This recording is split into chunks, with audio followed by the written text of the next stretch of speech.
Clemson specialist.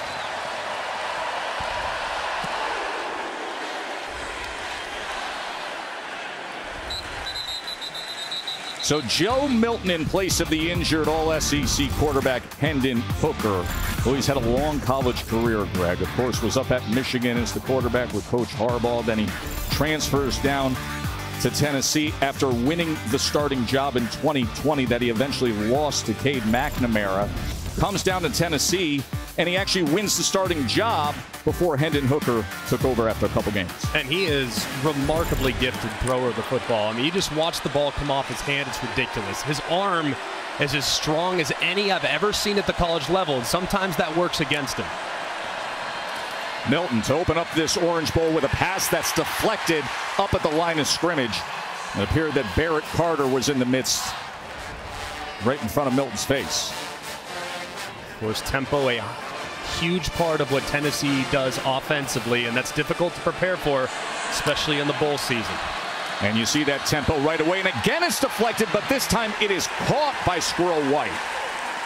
So first two pass attempts by Milton, you got a hand deflecting the ball. It's Trotter that got the deflection. He's been playing great football down the stretch. They're down in 6.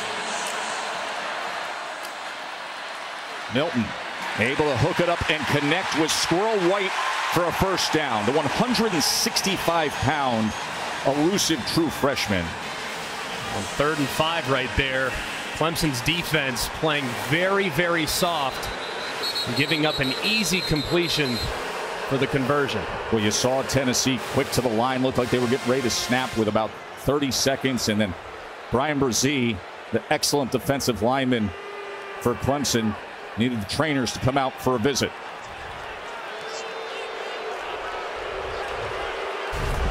Look at the cushion to the right-hand side. It's 3rd and 5. They bring internal on the rotation, trying to rob the middle of the field. You have an easy little hook route. You throw for a nice completion and an easy conversion. But at some point, look, we all know that Tennessee is not afraid to take the top off the defense. You know Clemson's trying to keep the ball in front of them. You can't play that soft with that down and distance, or Tennessee will convert every single time. Milton with time on first down. That ball was nearly intercepted as Barrett Carter had a chance on it. He was looking to connect with Squirrel White.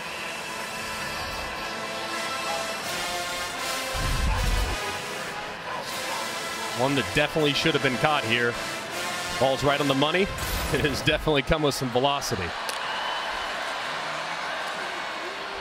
Quickly to the outside, but not much there for White as Makuba was quick to get on top of him.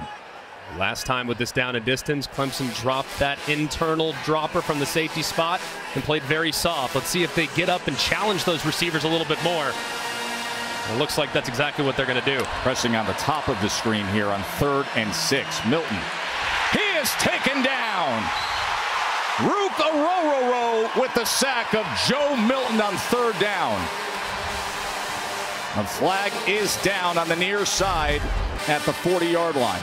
And you're going to see Rook Orororo right there working against Carvin. Clemson has been charged with a sideline warning. Just a great job there by Orororo. Working upfield, getting on the same level as the quarterback, and then collapsing and disengaging from Carvin. 4th sack of the year for Orororo. 6'6", Paxton Brooks on to punt. Antonio Williams, true freshman, deep to return. And that goes out of bounds, which leads us to the arrival of Cade Klubnik, the freshman quarterback who we discussed earlier had such a stellar high school career at Westlake High, the famed program down in Austin, Texas. 4-0, 3 state titles, was a speedster. Correct, who had track and field success, and with that, the #1 ranked dual threat quarterback in the class of 22. Yeah, and when you watch him, it's obvious that he's got great physical talent, very athletic, very accurate with the football, but what I love most is he plays with such urgency. You can almost feel like he wants to go tempo all the time, and that's an indicator of his competitiveness and feel for the game. Will Shipley taken down by Amari Thomas. Shipley, the sophomore from Weddington, North Carolina. And then Hooker talking things over with Joe Milton. And Shipley splits out here on 2nd and 6.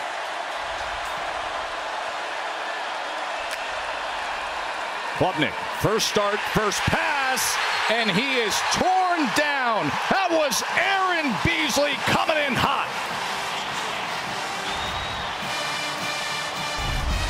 And just a great timing right here. And the right guard, Parks, just can't get down in time. He sees it late. Just a great finish there by Beasley as he timed it up beautifully. Leading tackler on the Vols defense coming up big. And this is a defense that's without some key players. Jeremy Banks, the other starting linebacker, opted out on Christmas Eve. 3rd and 14 after the sack. Klubnik pressured again. Launches it downfield, and what an effort to come up with it! Cole Turner with the diving catch.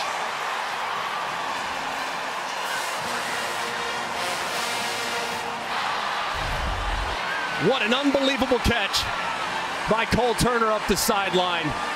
They didn't want to burn his red shirt, but he was just too good to keep off the field. He high points it beautifully against cover 2 and reels it in. 33-yard reception for a first down. And as Shipley goes ahead for 2 yards, and we look at our Chick-fil-A impact players. Very clear who the impact players are going to be for Clemson's offense. It's Will Shipley at running back, just outstanding. And now Antonio Williams, the freshman, has got so much juice. And then defensively, Beasley, we've already heard from him. He's got to play big with Jeremy Banks not being available. And then Byron Young, the edge rusher, is going to be putting pressure on the freshman all night long. Klubnik, play action, gets it quickly to the outside to Ngata. Ngata, who has struggled with injuries in his career, has always been thought of as having huge upside, comes up with a 14-yard reception and another first down for the Tigers. Really nice anticipation right there from Cade Klubnik. Threw it before the receiver got out of his break, and it was an easy completion. Shipley on first down, going to test the right side, but very good pursuit down the line as that Clemson front is able to have Harrison fit it up. Roman Harrison with the tackle. I think this Tennessee defense is very underrated. They've done a pretty good job being disruptive. They're very active at the line of scrimmage. They force a lot of negative plays and get you off schedule, but they are a little bit vulnerable in the secondary. They've been thinned out there. Injuries have gotten the best of them. 2nd and 11. They go underneath with Williams as they counter Antonio Williams on the ground. It'll be 3rd down and about 5 after that. Nice design. Page with the tackle of Williams. Taking advantage of the aggressiveness of the Tennessee defense. Misdirection has been effective against Tennessee, especially late in the year. 3rd down and 4. Keep an eye on the tight end at the top. A lot of room over Davis Allen. Number 2, top of your screen is big number 84. 3rd down and 4, Klubnik. And the coverage of Allen came from Jalen McCullough. I like the decision from Cade Klubnik. You give your big 6'6" tight end a chance to work in one-on-one. Trying to hit the fade, trying to throw it high where he can go up and get it and make a play on it. The ball is just a little bit too high. If Davis Allen had a 71-inch vertical, he might have reeled it in, but they're in the mid-30s. Probably not going to happen. Veteran kicker B.T. Potter. He comes into this Orange Bowl with 71 career field goals. The Clemson record is 72. This will be a 44-yard attempt. And it is a fake with Sweeney. He runs option on the fake. And Tennessee stops him. Drew Sweeney, the holder, Dabo's son, who had scored on a fake PAT on a 2-point conversion off a hold, comes up short on the fake here. So they roll the dice early. Drew Sweeney kept it himself, was wrapped up on 4th down as you're watching the Capital One Orange Bowl.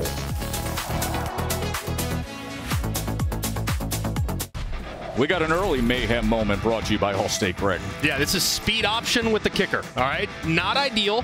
Who your pitch man to would love to have a running back in there, but you have to attack the outside shoulder of the end man on the line of scrimmage. Sweeney attacks the inside shoulder, and if you really look at what's outside, B.T. Potter might hit his head on the goalpost if he pitches it. No, it's hard. Look at the reaction on the Tennessee sideline. He's all fired up. It's a great play, but man, that was a missed opportunity from Clemson.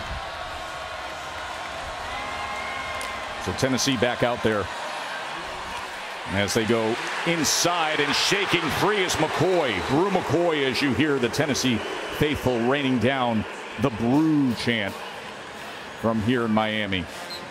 He needs to be big for 11 yards. He needs to be big tonight in the absence of Jalen Hyatt and Cedric Tillman. And McCoy is the most accomplished wide receiver coming back that plays the outside. Squirrel White is terrific in the slot, but Brew's got to be big on the perimeter.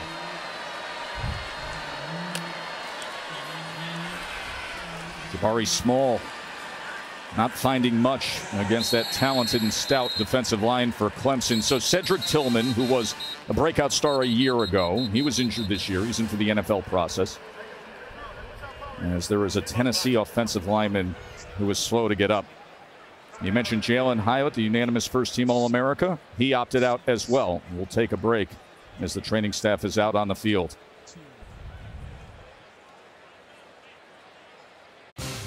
The Capital One Orange Bowl is brought to you by Capital One. What's in your wallet? AT&T 5G. Too much college football is never too much. And Taco Bell. Taco Bell is giving back to students all postseason long by giving them free tickets to the biggest bowl games of the year. Some Tennessee memories of Orange Bowls past. Of course, Peyton Manning, his final game as a Vol was against Nebraska here. And Nebraska's Tom Osborne had his final game in a co-national championship. Peyton's been loving it down here in South Florida this week to have Tennessee back in the spotlight in this breakthrough season. I think he was one of the first guys out there pregame out on the field, so I'm out there with his son. He was out there before the players, man. It was Gerard Mincey, the left tackle, Greg, who was slow to get up after that last play. So Jeremiah Crawford comes in to replace him. He has split time at left tackle this year. 2nd and 6, Milton. As he quickly gets it to the outside, and it's complete again to Brew McCoy, the transfer from USC. Nice route there and good timing. Just barely getting it off before Brian Brzee delivered a hit. First down pass for Milton as he tries to keep it alive and struggles to get back to the line of scrimmage as a flag is down right in the middle of that offensive line.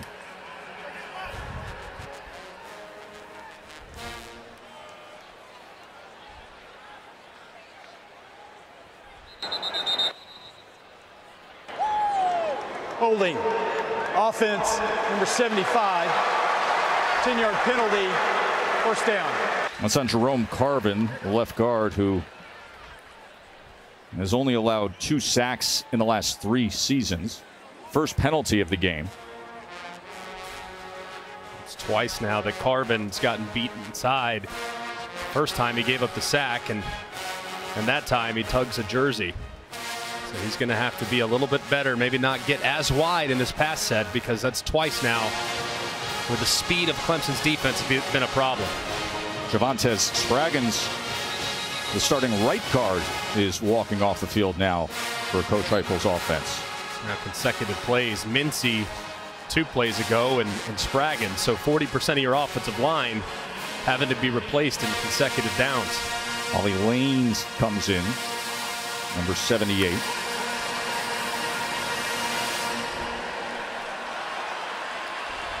First and 20 after the penalty. Milton, as he goes underneath to Fant. Princeton Fant, their do-it-all offensive weapon. That's a 15-yard reception. Just an excellent route here by Fant out of the stack alignment, little option, give a shimmy, and for a big guy to be able to deliver a route like that, it's really nice. Second down run by Small as he breaks free for another chain mover, a first down for the Vols. This is where the tempo starts to become real tricky for the opposing defense. Look at how quick they are to the line. Snapping at 31 on the clock. Milton turns out of it as a row was in his face. Downfield, and a flag is down as it goes harmlessly incomplete. He was looking for McCoy.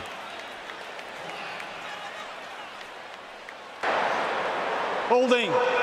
Defense, number 5. 10-yard penalty from the previous spot. Automatic first down. That's KJ Henry, the outstanding defensive end.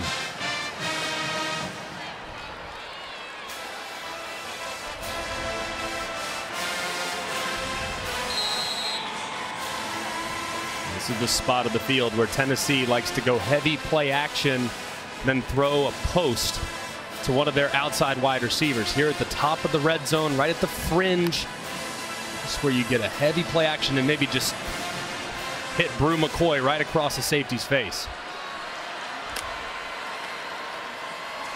Milton on the run, and that was clogged up.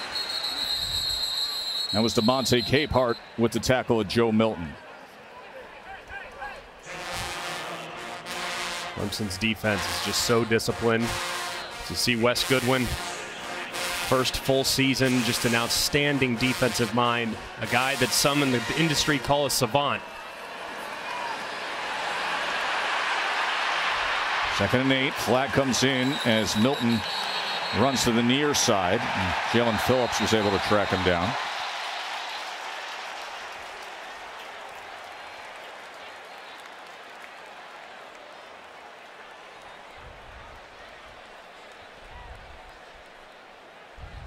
Josh Heupel, who is back to the play calling duties as Alex Golish, who was the offensive coordinator, left to become the USF head coach.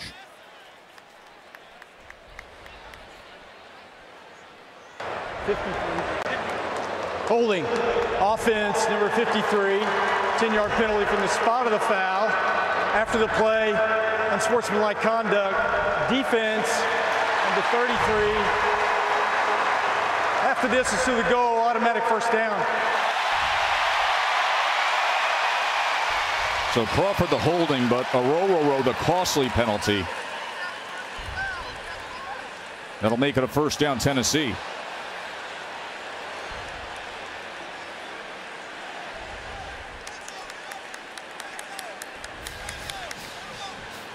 As this Big Ten crew will walk it off.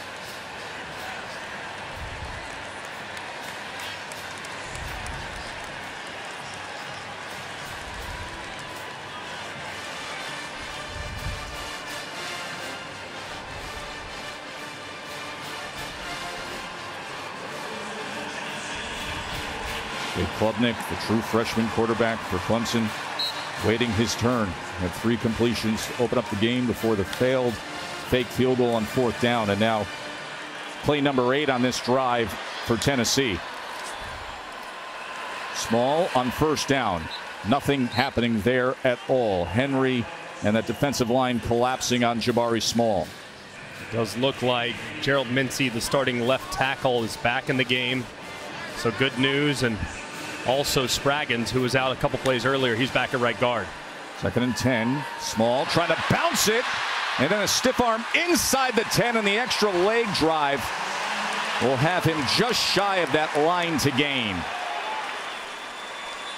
And Katie reports they just got eye drops, those 2 offensive linemen, before re-entering the game.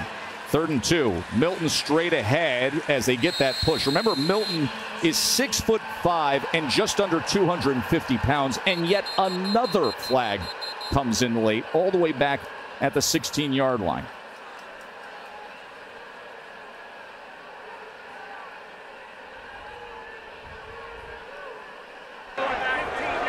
After the play, unsportsmanlike conduct charged to the Tennessee head coach. His first of the game, 15-yard penalty. It'll be first and goal. Josh Heupel tagged with the unsportsmanlike.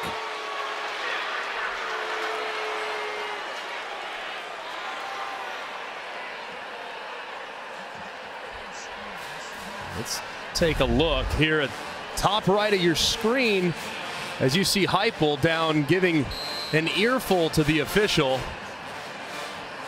I'm not sure what he was disgruntled about. Didn't seem like there was a whole lot there within the play to be frustrated by.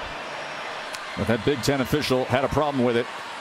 And it's first down marked all the way back at the 19-yard line.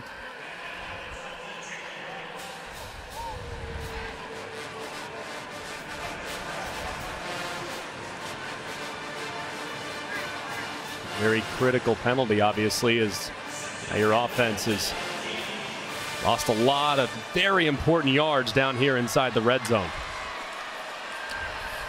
Milton to the end zone and caught for the touchdown, McCoy. Milton to Brew McCoy as he went over the true freshman corner, Jaden Lucas.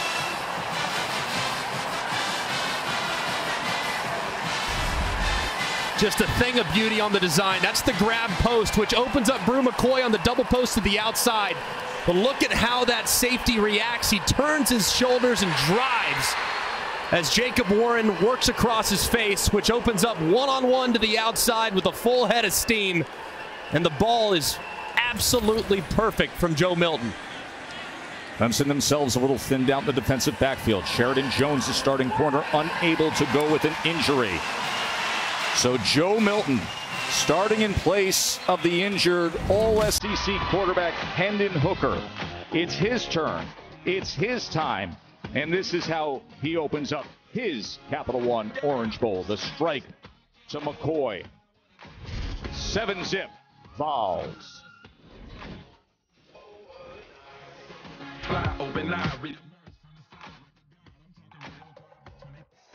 Great scene at Hard Rock Stadium where aerial coverage is provided by Goodyear, celebrating the challenge of road games everywhere. Are you ready for the road? Goodyear, more driven. Spectacular day here in South Florida in the mid-80s, still in the mid-70s right now here for this primetime showdown between number 6 and number 7. Tennessee's Joe Milton moments ago, the 16-yard strike to Brew McCoy. 7-zip lead for Tennessee.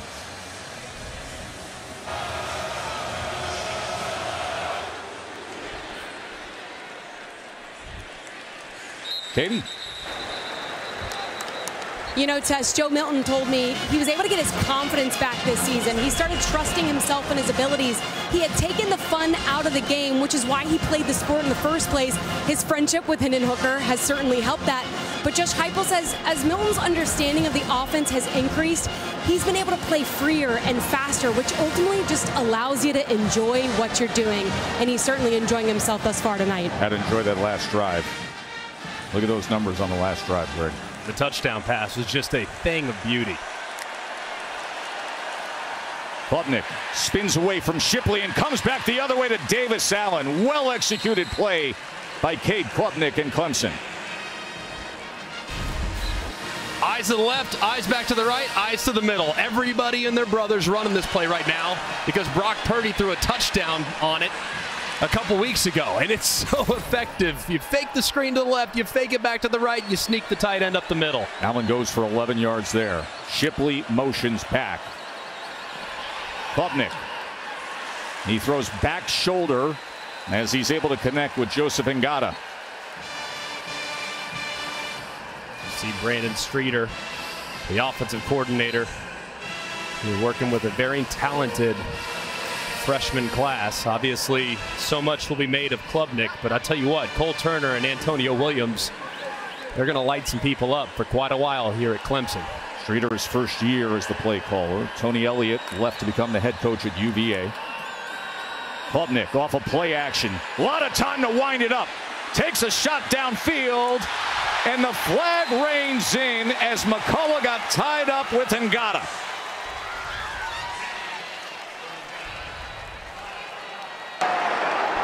Pass interference, defense, number 2, 15-yard penalty from the previous spot. Automatic first down. And this ball was in the air for a very long time, but you see that left arm of McCullough clearly kind of drag and got it down. Pretty well thrown football, just giving your guy a chance. Tough on the defense there, that's for sure, but a great call by the official. 15-yard penalty puts the ball at the Tennessee 37. Maffa with the carry. He's the big 230-pounder.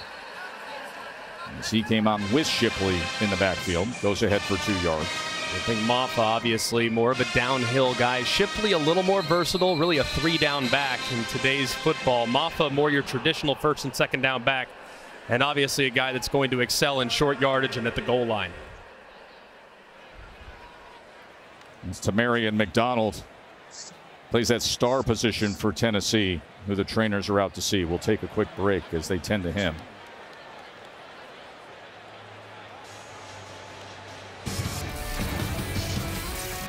When you watch Cade Klubnik, it jumped out to me in the ACC championship game. I noticed, I was like, is he not finding the laces? And that's exactly what he does. You talk to Brandon Streeter. He said he is very comfortable throwing the ball without the laces. Most quarterbacks there, he had plenty of time. In quick game, yes, you have to throw the ball without the laces from time to time. But when you have time, most quarterbacks want to catch and find the laces. But he was trained by one of the best high school coaches in America in Todd Dodge. And Cade Klubnik doesn't ever find them, just throws it how he catches it. And that creates a lot of consistency when he delivers the football. 2nd and 8, and now he's going to run it. And he is wrapped up and taken down by Tyler Barron. So he was coached by Todd Dodge at Westlake, Austin Westlake Power Program. But prior to that, I believe Todd Dodge was somewhere else. Todd Dodge at Westlake, of course. And he was your high school coach prior to that, Southlake Carroll. But Westlake, of course, the great history. Of course, yes. Southlake beat Westlake, I might add, in the 2007 state championship. So all you guys in Austin that are losing your mind right now, just remember, the Dragons reign supreme. Texas high school football, it never ends. 3rd down and 9. Klubnik rolling right, looking for an option, running out of him, and then just shoved down by Byron Young. And another flag comes in. We've had too many of them here in this 1st quarter.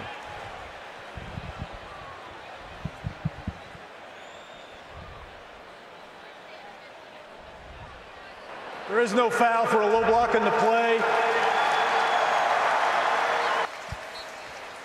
So the first team All-SEC defensive end voted by the coaches comes up big. And just plays with relentless effort. Great job here. Chasing it down. Klubnik, of course, trying to keep the play alive, but that window is going to close very quickly when you have a guy like Byron Young in pursuit.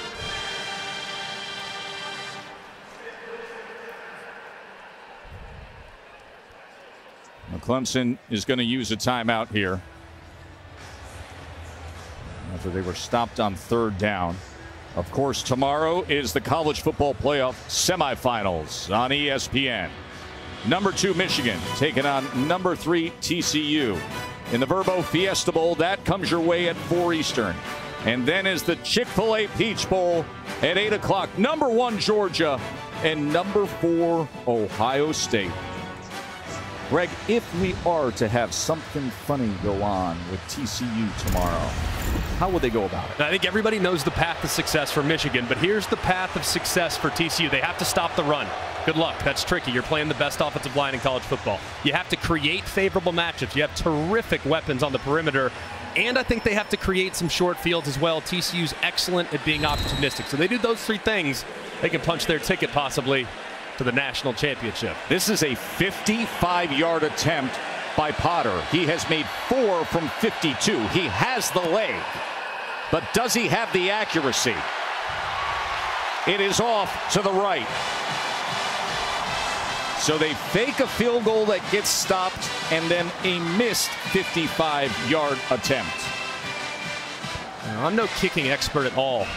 You are, Tess. Your son, of course, a terrific kicker in college. But that looked like he got under that one a little bit. It just over-rotated. That's what you often see with the over-rotation. By the way, though, he has the legs. Greg, he has 9 field goals over 50 yards in his career. So they have supreme confidence in Potter. to give it an attempt, but this was from 55 yards. And to your point, a lot of rotation, and that is when you do get under the ball rather than that slower rotation that's going to get you more trajectory and lift and a better chance at making it. So you just caught it a groove high on the wedge is what you're telling me? As you would know. Here is Fant on first down, the tight end who has scored 8 touchdowns this season. I think Fant, a little bit like Jabari Small, a very underappreciated part of this offense. Very physical in the run game, willing blocker, but also effective in space. Jalen right now as he tries to get to the outside around Woodaz. Good pursuit by Clemson. Only 2 yards there. It'll be a 3rd down and 4 as R.J. Nickens was able to chase down right. And these 3rd and mediums so far from Clemson, they've really played some soft zone, and let's see if they maybe try to heat up Milton. They go with Wright, and he goes nowhere. Wade Woodaz, just his 2nd career start with the tackle. And they've been going with mostly zone coverage here early on. This time you see the guy running with the motion guy. That tells you man coverage. So they made a slight adjustment right there and brought a little weak side pressure. And they were able to drop the back in the backfield. Just an excellent call there by Wes Goodwin. Paxton Brooks, starting punter for his 4th straight season for the Vols. As he launches away, Williams back on return, calls for the fair catch just around the 20-yard line.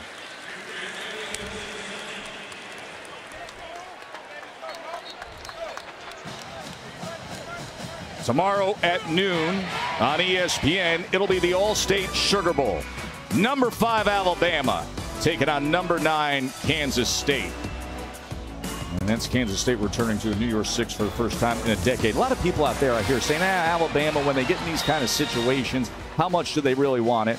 You say the opposite. No, I think that we know Kansas State wants it. That's a seminal moment for the program. But I'm telling you, man, Bama is very upset about how this season went and just how close they were. I expect them to play well tomorrow morning. What a fun day of college football tomorrow. You start your day that way, then you got the playoff. Trying to wrap around the back was Ngata, and of course that's going to bring out the flag as Haddon tried to have coverage with him.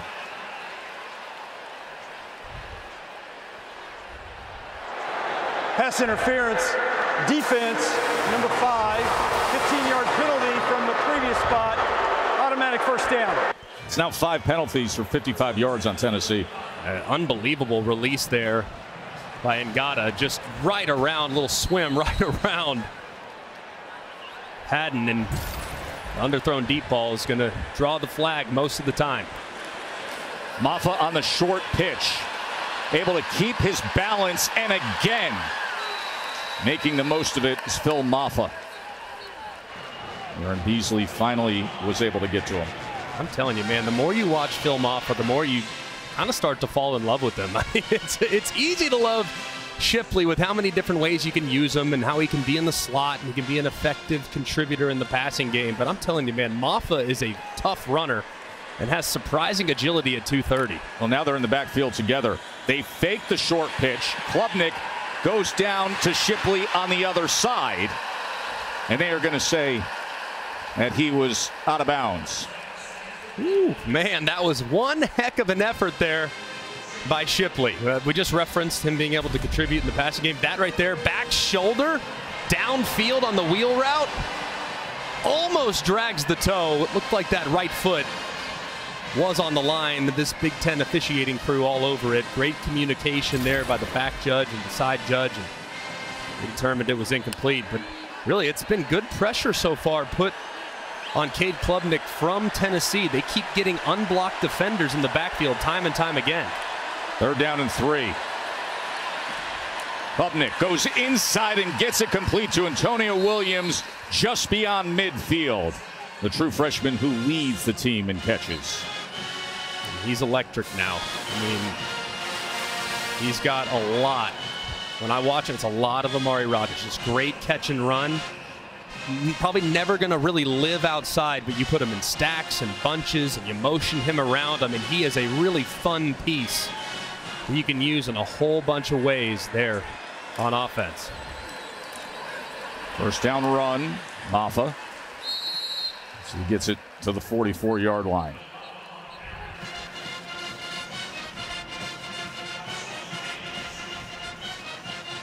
It's part of the field. I might like to take a shot. And if I'm Brandon Streeter right here, well, as the clock is about to wind down. Exciting first quarter here at the Capital One Orange Bowl. The veteran quarterback against the true freshman quarterback. Clemson rolled the dice early. Coach's son couldn't come up with it on speed option fake field goal. Then Joe Milton said, let me show you the arm strength to Brew McCoy. And that has Tennessee up 7-0 at the end of one here in South Florida.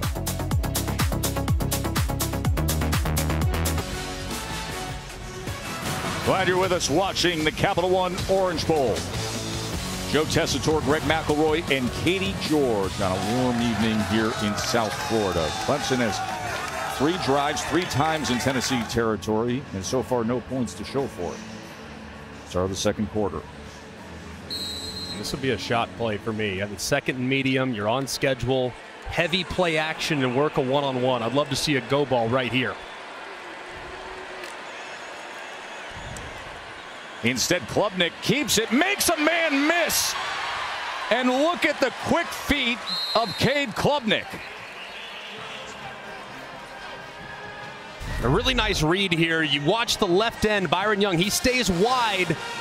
Klubnik's watching him, and he takes it up inside. That's an excellent read, and of course, making the first defender miss.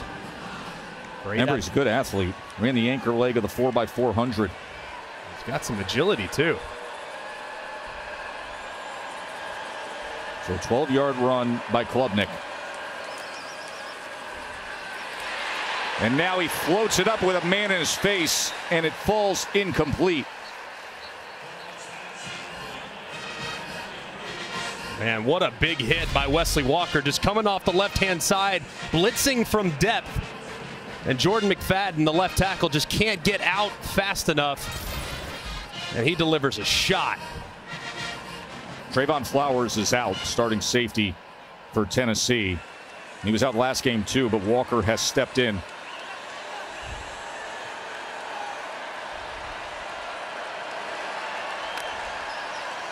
Second and 10. Klubnik goes underneath. That is incomplete. Not a live ball, as Shipley did not hold on to it. Slaughter came in with the big hit. And then McDonald played the ball, but it is incomplete, so it'll be 3rd down and 10. In this one, it looked like Klubnik kind of predetermined where he was going with the football. Shipley's out in the flat, and he's got Antonio Williams wide open, right in the middle of your screen, right there, wide open. Instead, he forces it to the outside as the flat defender condenses. He's got an easy completion if he gets his eyes back inside just for a half second. 3rd and 10. Trying to set up the screen to Maffa. Byron Young was pressuring again. It's just a little bit of youth on display right there from the talented Klubnik. One play, if he gets hit, that's the first play. And the second play, he forces it into double coverage when he's got a wide open receiver that would have converted for a first down. And the third play, he didn't sell the screen enough and retreated too early and delivered a fastball that was uncatchable. Potter back out there. Miss from 55, this from 49.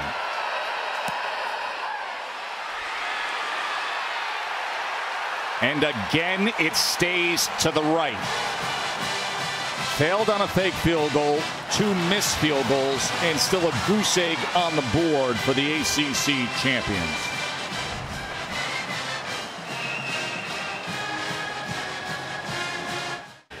Well, as you know, Taco Bell is bringing us the Live Más students section and its students to the Capital One Orange Bowl.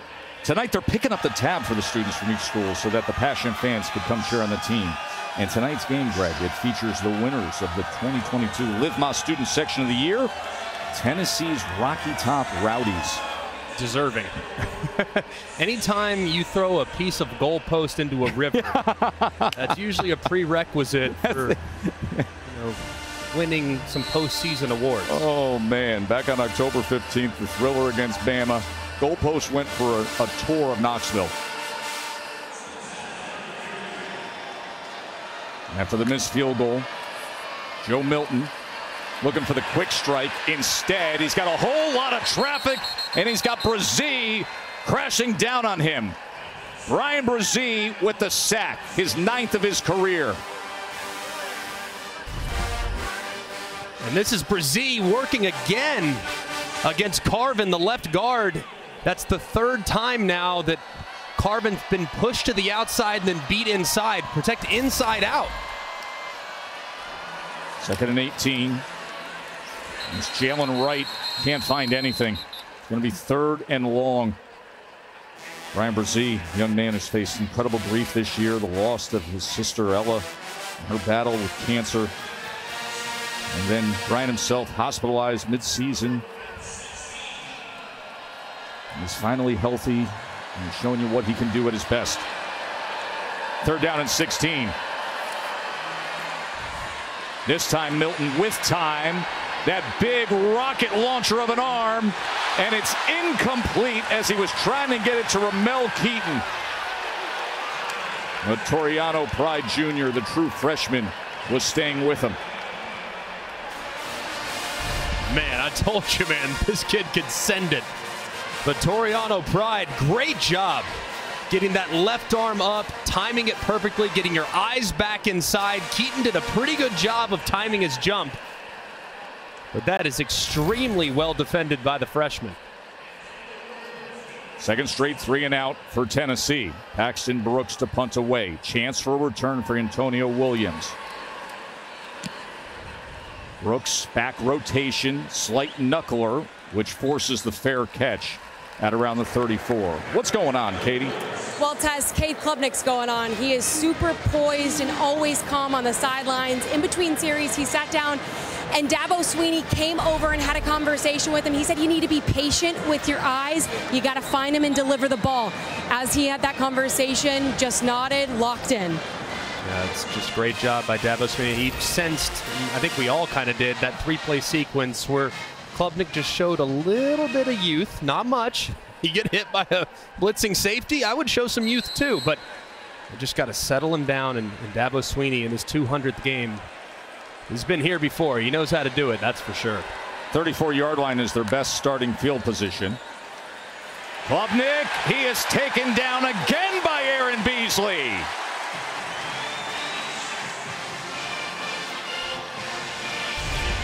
And this is just great job right here. You're going to see this must be an automatic adjustment for Tennessee. When Clemson gets into empty, they're going to bring the middle linebacker. That's twice now that Beasley's gotten through and has dropped Klubnik for a sack. Great blitz and a great finish. 2nd and 17 after that. As Klubnik can go to reliable Davis Allen. That was a nice job there by Klubnik and the offensive coordinator, Brandon Streeter. You're off schedule, you're way behind the sticks, get half of it back and see if you can't set up a more manageable 3rd down. That's exactly what they did with a high percentage completion on the slant to a big body, reliable tight end. 11 yards to Allen. Tennessee substituting that front.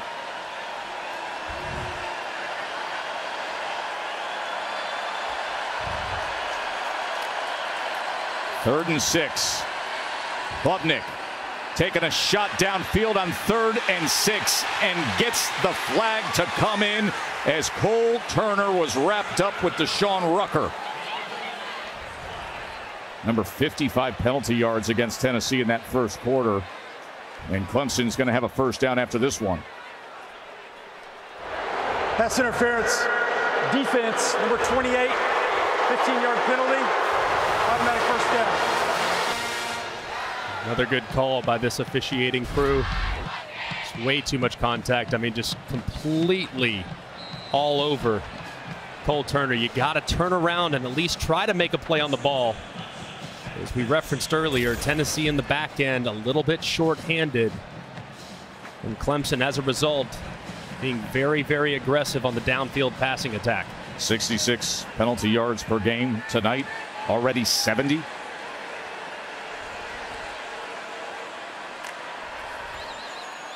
Klubnik goes back against the grain to Williams. Blockers in front for Antonio Williams. And Williams makes the most of it on a well-designed play for Clemson as he goes for 25 yards.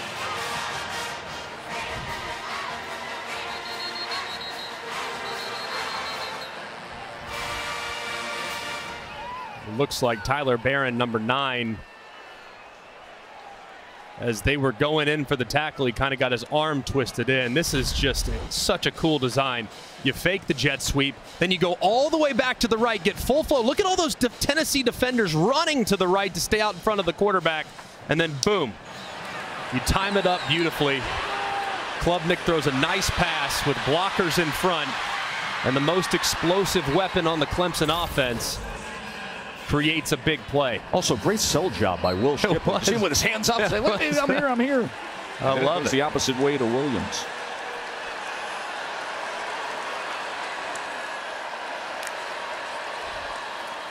And now they go with a pass from Allen, the tight end, throwing it to the end zone, but incomplete as they were attempting to go tight end to tight end. Allen looking for Brenningstool.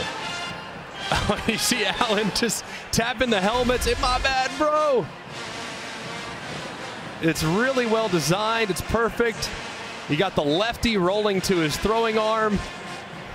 But Davis Allen, that one's going to haunt him. As someone that's missed plenty of throws into the end zone to wide open wide receivers, he's going to remember that one for a while, and the coaches will probably give him a little bit of a hard time in the film room tomorrow. Second down, going nowhere, and it's Beasley again. Aaron Beasley is having a sensational first half. I mean, so far, he might be the best player on the field. I mean, he is just all over the place. Showing great instincts, going straight after Klubnik on the mesh. Just really a bottled up play right there by the Tennessee defense. And another 3rd and long in the red zone. Difficult spot here for the Clemson Tigers. All these drives into Tennessee territory and still trying to break through. 3rd and 13, pressure off the edge. Shipley picks it up, lofted downfield, and incomplete on 3rd down. Bryson Eason on the other side was able to get that hit on Klubnik. Yeah, Eason, another big blow on the interior of that Clemson offensive line. Putnam, the senior, matched up against the defensive tackle, and they got to do a better job. There's way too much leaking in the protection right now from the Clemson offensive line. 4th drive that Clemson lines up for a field goal. The missed fake, the missed 55-yarder, the missed 49-yarder, and now this from 42. And that is no good. B.T. Potter, the veteran, who is the first player in ACC history to score 100 points in 4 different seasons, cannot connect again. And it's still 7-zip. And Dabo thought it was good and found out it wasn't. You're watching the Capital One Orange Bowl.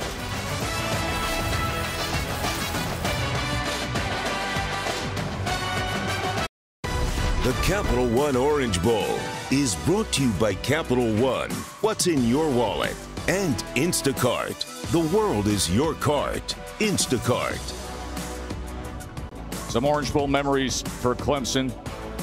Of course, you saw Coach Danny Ford's team back in '81 finishing #1 with that win against Nebraska. But tonight it's a different story with missed opportunities, and Dabo's having a talk with everybody on that offensive side, especially Tennessee defense. Greg, 5 TFLs, 3 sacks in this first half against Clemson's offense. And countless other examples in which Klubnik's having to throw off his back foot, or he's getting hit as he's thrown. They got to do a better job up front. Milton, quick strike, soft coverage on the outside against McCoy, who lowers the shoulder and gives a little something for a first down against Makuba. How about it? And Drew McCoy, 220 pounds, just delivering the boom. Nicely done. And also say kind of a poor job of tackling there by Makuba as well.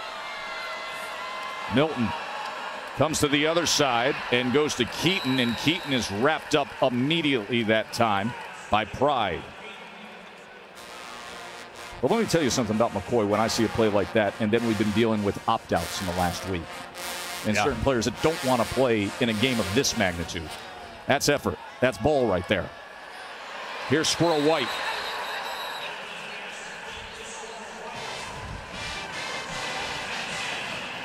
I like this offensive series so far from Tennessee. Just quick throws, getting the ball out of Joe Milton's hands quickly, and forcing Clemson's defense to try to cover the whole field from a width standpoint.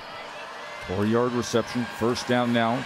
Milton taking a shot downfield. He's got a man open, and it's into the arms of Squirrel White down at the 2-yard line. Oh, the squirrel got loose, and it's 1st and goal balls.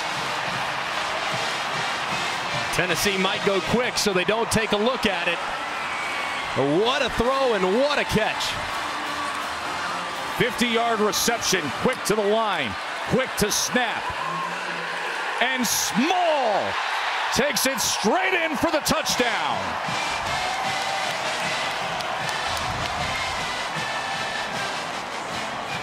Milton to Squirrel White, and then Jamari Small comes up big. And let's go back and look at that dynamic effort by Squirrel White. Did he call it in fully?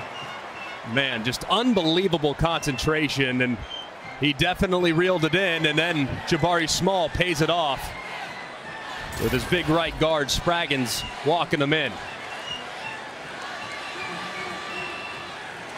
And McGrath puts it through. Joe Milton, 12 of 15, 149 yards. The touchdown earlier, and now the big strike to Squirrel White. His great-grandmother called him Squirrel when he was just a baby. Aquaris Malik White, only 165 pounds. And by the way, Ollie Lanes, who was in on PAT, who's a backup offensive lineman who did come in for a few plays earlier tonight. They're looking at his left leg. You mentioned it earlier, Joe Milton, and his ability to just flick the wrist, and all of a sudden the ball was spun downfield. Yeah, it was a thing of beauty, and it was really an incredible adjustment because the ball was thrown inside, and Squirrel White tracked it all the way to the middle and gave great effort laying out and reeling it in. And he has no bigger fan as Joe Milton than his roommate and the SEC Offensive Player of the Year, Hendon Hooker. Katie.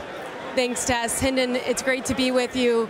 What do you like about what you're seeing from your best friend Joe and that connection to Squirrel? I'm loving it. I'm loving it. He's out there having fun, slinging it, doing what he does best. And he has a rocket for an arm, and as you can see, it's a beautiful thing.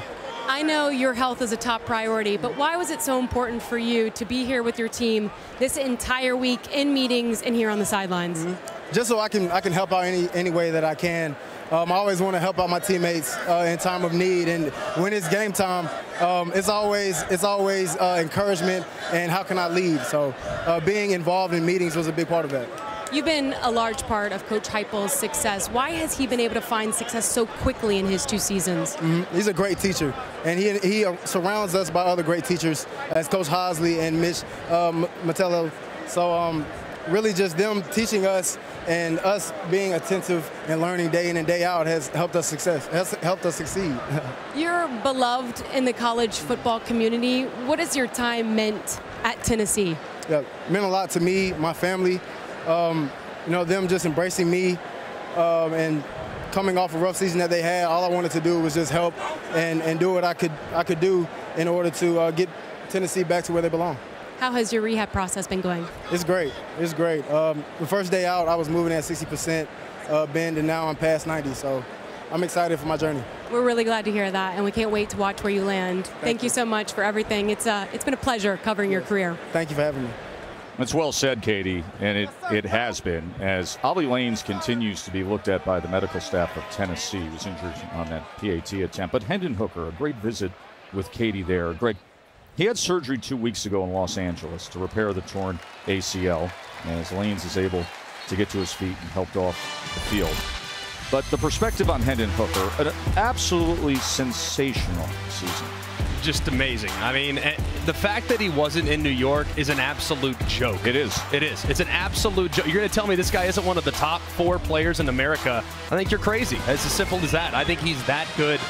And the way he delivered in big moments, I think, is just terrific. I mean, taking this offense to a whole new level, being smart with the football, being able to push the ball down the field. But you saw there in his interaction with Katie, I got the chance to spend some time with him at SEC Media Days this past summer. He's an infectious personality. You just are drawn to the kid, and he's so highly cerebral. This is an offense that puts a lot on the quarterback's shoulders, and it's just really a joy to watch him cover. I couldn't agree with what Katie said more. I thought what was most moving, guys, was when Josh Heupel said Hendon Hooker, who he is the fabric and cornerstones of who we are as a program. You know, Greg, you've played on championship teams. Heupel said coaches aren't a whole lot different from year to year.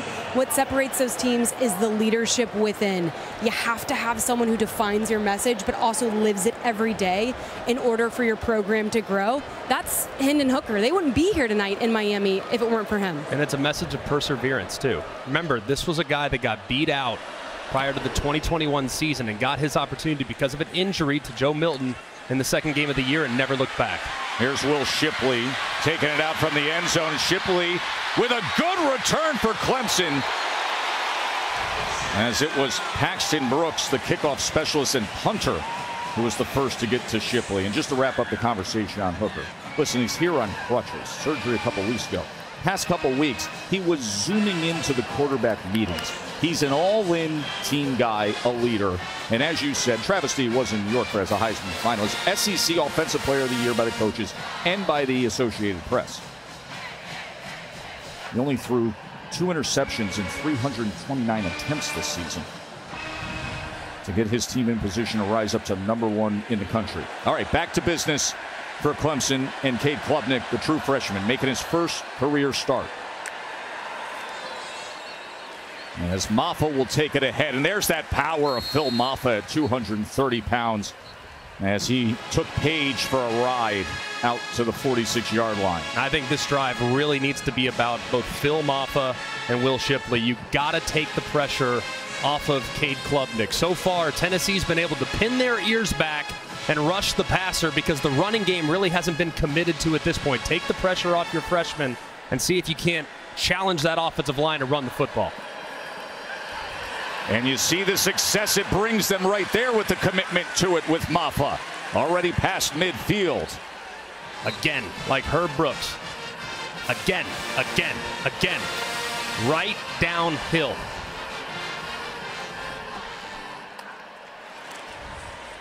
And now they pass off of it. It's tipped and nearly caught by Williams. He stayed with it and nearly came up with the reception.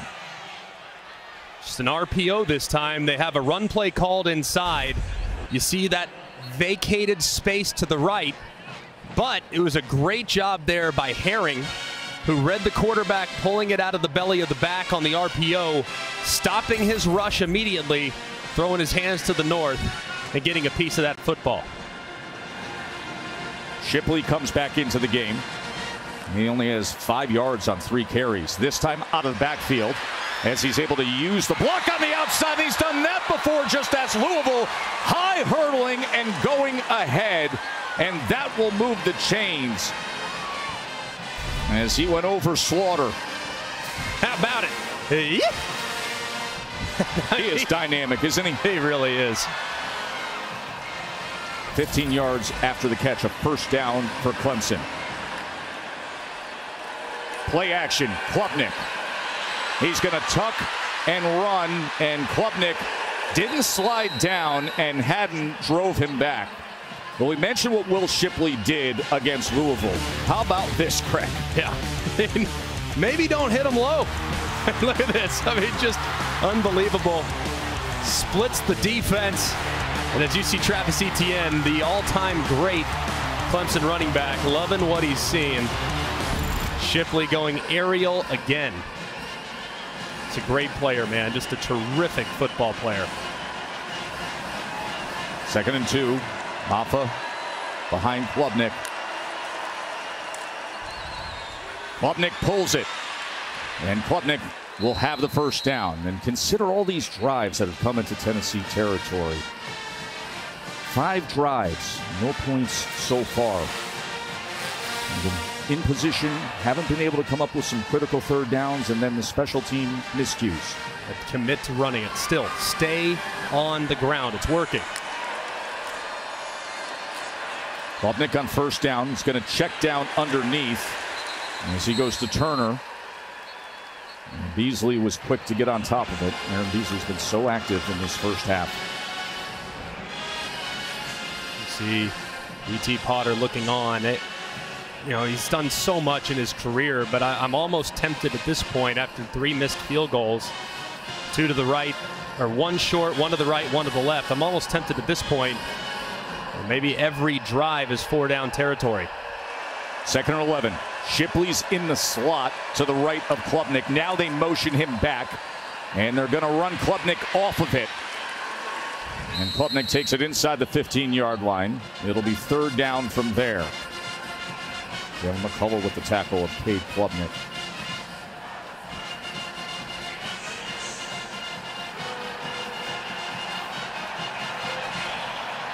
They're down and 5. And remember, they are in that part of this stadium as you see his parents, Kim and Todd, looking on. Cade Klubnik, the true freshman starter, that is surrounded by Tennessee fans as well as the band. They're going right into the pride of the Southland in this direction for 3rd and 5.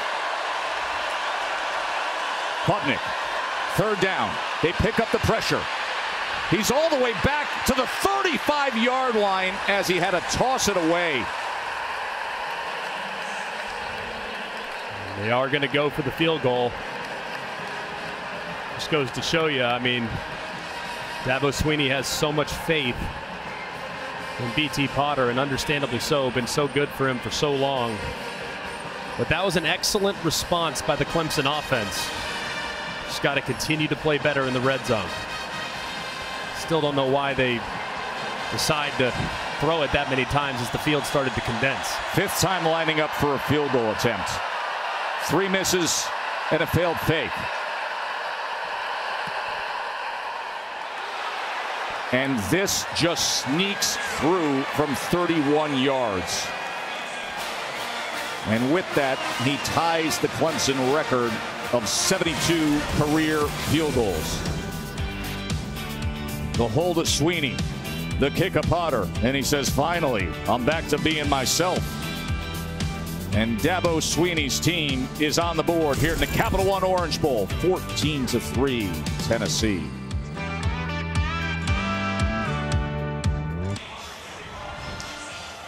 High above Hard Rock, where aerial coverage is provided by Goodyear. Road tested and game ready. Are you ready for the road? Goodyear, more driven. Joe, Greg, and Katie with you here in South Florida. 14-3 Tennessee on top of Clemson.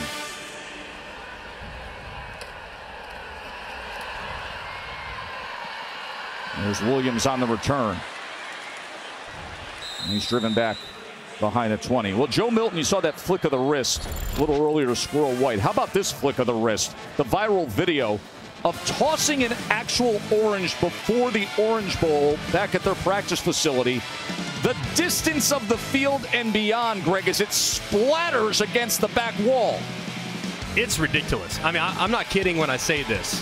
The best arm I've ever seen is Jamarcus Russell. Milton doesn't take a back seat by much, if at all. And you see, I mean, just effortless. Moving, just flicks his wrist and it travels 60 yards. It's just unbelievable the velocity he could throw the football with. And now here's Small on the swing pass, Jabari Small. He's been the workhorse at times this year, especially against LSU. Went for 127 yards, a couple touchdowns in that beat down of the Tigers. 4 yards there. Milton, plenty of time. Another flick of the wrist, another toss way downfield, and incomplete. And the flag does come in as he was looking for Keaton.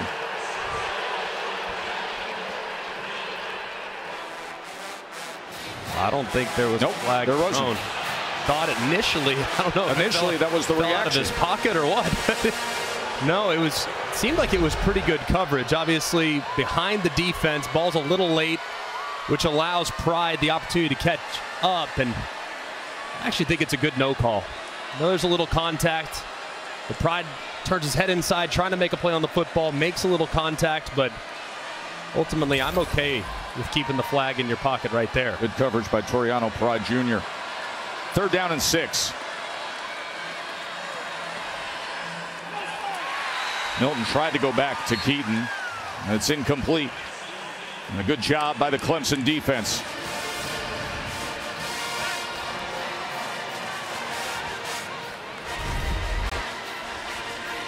Good job there by the Clemson defense, but that one just off the mark. Keaton, if that ball's thrown up around the chest level, he would have run right through it and would have had the conversion. But either way, good stand from Clemson.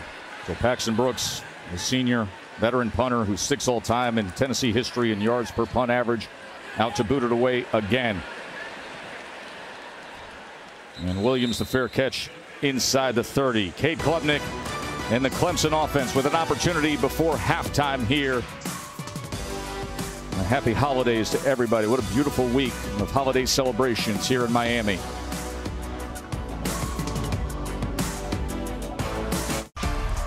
Cade Klubnik in the ACC championship game. He entered the game on her 3rd possession. He was 20 of 24, 279 yards, started red hot, started the game 10 for 10. And one of the most valuable players winning the ACC championship game, coming off the bench, and now the true freshman making his first career start here tonight in the Capital One Orange Bowl. And he's doing fine. They really just need to help him out. They got to be a little bit more committed to the run game. They did that on the last drive. And they also got to do a better job of protecting, because he's taken a lot of hits tonight from Tennessee defenders. Keeps it, pulls it from Maffa, and makes a good decision to slide down. Well, he does have a quick burst, doesn't he, Greg? He is. He can run. There's no doubt. I mean, he's probably not a guy that you want to have because of his size. I mean, he's under 200 pounds. He's getting closer, but you know, as he gets a little bit more physically mature, he can handle a heavier load running the football. But ultimately, if he gets out in the open field, he's a problem. 10-yard run. 1st down pass now as he goes with the outs, and trying to juggle it there was Ngata, and yes, he does haul it in. So Joseph Ngata with the reception for Clemson. I'd also like to see Clemson maybe utilize a little bit of tempo. So when you're using tempo, you kind of eliminate the thought process. You don't overanalyze. I'd like to see him just kind of play with a little bit more urgency in the final moments here of the 2nd quarter, and then some of the time in the 2nd half. They're going to review that catch by Ngata. As you saw, he was struggling for firm control on the sideline. Ball kind of wobbled just a little bit. Of course, it was called a catch on the field, so there has to be indisputable video evidence beyond all doubt to overturn. Great job by the defenders staying with it. Man, the ball's moving, but I still feel like he's definitely in play. I feel like he has it secured. Let's bring in our rules expert, Matt Austin. Matt? From what I see, I think he is still bobbling it as he goes out of bounds, but is it clear and obvious? It looks like it's still moving the whole way when that knee hits in the white. I would like to see this as an incomplete pass. Rolling on the field was a complete pass for 8 yards to Ngata. Matt Austin, longtime SEC referee, and our longtime rules expert, saying didn't feel like there was complete control as that knee hit. After review, it's an incomplete pass. 2nd down, 43-yard line. So they're going to wipe it away. That was just a great job there by Kamal Hadden, just staying with it. Looked like he was going to give up an easy completion to the outside, but he continued to fight and got that arm in there and continued to tug at the ball, which ultimately forced it to wiggle as Ngata was going out of bounds.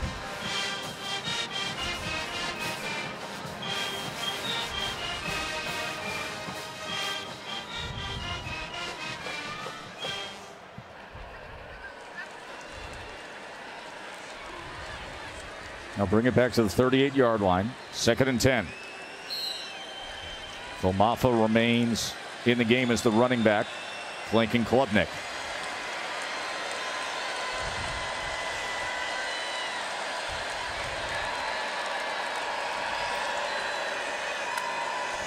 Tennessee comes with a cat blitz off the edge, and that's the direction that Klubnik smartly goes to as Ngata breaks free.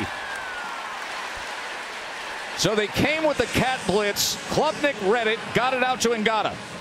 And this is really well done by Cade Klubnik. You're going to see him point to it. Look, oh, hey, here he comes. Take a peek. He knows exactly where that zone is going to void. Throws right into it on the corner cat adjustment. And Ngata does a great job after catch. Great recognition there by the freshman. That's what you want to see with the evolution and development of a young quarterback, and he picked it up right away. And now past midfield, extending the play, and then shows you the arm talent to the end zone. Incomplete. He was trying to connect with Cole Turner. And D'Amico Slaughter was there with him. And this is just late right here from Cade Klubnik. You're going to see the out and up to the top, out, and then up. And right here, if he's even, the rule is he's leaving. That ball's got to be in the air right now, because if you throw it just a half second late, that free safety is going to get up over the top, and the corner that's beat is going to recover just late on the double move that could have been a touchdown. 2nd and 10. Klubnik. Ball falls to the ground as it was right in front of Jalen McCullough, who thought perhaps he was going to have a pick. Well covered there by Beasley. His Brenningstool can't quite reel it in. I mean, Beasley's doing it all tonight. Blitzing, covering.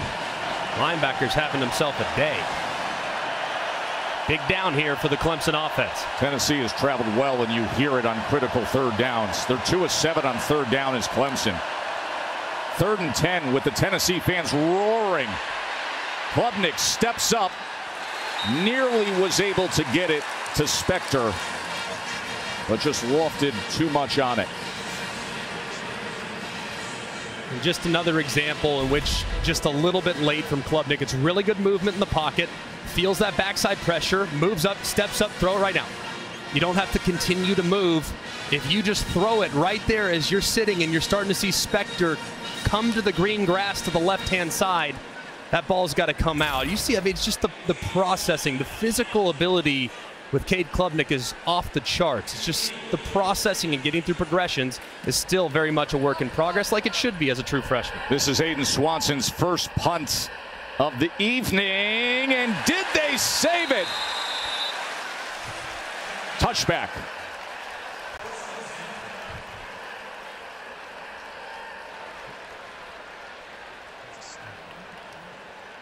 Swanson nearly landed this. Very, very close. As you can see, that ball's in the end zone. It's great effort. Great effort there. Trying to save it, but if the ball crosses the plane, it's going to be a touchback. Different rule than the NFL, so great effort, but an unfortunate break there. Want to remind you that in just a couple minutes, we will have the Mercedes-Benz halftime report with Kevin Nagandi, Joey Galloway, Jesse Palmer. Of course, they will get you set for the college football playoff national semifinals, preview both games, and get you up to speed with what happened with Notre Dame. Outstanding game earlier today against South Carolina, and that thrilling comeback. All the happenings from Atlanta with that crew. As they'll be in position for Georgia and Ohio State tomorrow. Jalen Wright He's able to turn the corner. Right, who led the team in rushing yards. Considered the fastest of the 3 primary running backs who get the playing time. So he goes ahead for 10 yards. Milton pulls it, and Milton is taken down immediately by Wade Woodaz. Great play there by Woodaz. Milton thought that he was going to collapse and run, which would have given him a lot of space, but Woodaz read out of it and did a really nice job. Woodaz getting more and more playing time. Trenton Simpson, the outstanding hybrid nickel linebacker, who opted out, dealing with an injury, turning pro. And Woodaz steps up. 2nd and 14. Milton quickly to the outside to squirrel White. And White drives ahead for a few yards. It'll be 3rd down as Makuba and Wiggins combine for the tackle. Yeah, timeout. Looks like Clemson's going to burn one here, see if they can't preserve some clock. See if they can't put one together here, if they can get off the field on 3rd and long. 1:52 before halftime. Clemson will have 1 timeout, and we will remind you that tomorrow at noon on ABC, it's the TransPerfect Music City Bowl, Iowa against Kentucky. Great day of football tomorrow. We got Bama and K-State. And then the Fiesta Bowl gets the college football playoff started with Georgia and TCU, and then, with TCU and Michigan. And then we will be headed up to Atlanta, Georgia, to be part of everything going on between the Buckeyes and the #1 team in the nation. What would shock you tomorrow? I would actually be really surprised if both games got out of hand. We've talked about this. That's a good. We like hearing that, by the way. Right? We've had so many blowouts when it comes to the college football playoff. Many blowouts as it pertains to these semifinal games, and the matchups, for whatever reason, just sometimes have not been great. I really think both games tomorrow have a chance to go the distance. I really do. I know on paper and I know in Vegas they might feel differently, but I really think these teams match up pretty well against each other and can expose a couple weaknesses.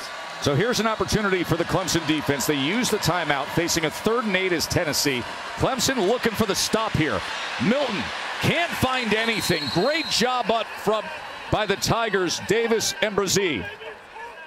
And Dabo Swinney managed that well, because now they do have that opportunity. And they will use that timeout. And just a good job here. As you can see, kind of a busted play there. The offensive line is running off to the right. And Milton is having to deal with Davis in the backfield, which is never going to be advantageous for the quarterback. It's kind of a rough sequence there from Tennessee on 2nd and 3rd down. A good stop from Clemson. Try if they can't, see if they can't put something together here and work into a little bit of a rhythm offensively. Dave Klubnik will get his opportunity. 1:47 before halftime, as Tennessee will be punting away with Paxton Brooks, his 5th punt of the afternoon. See if Antonio Williams gets the opportunity for a return.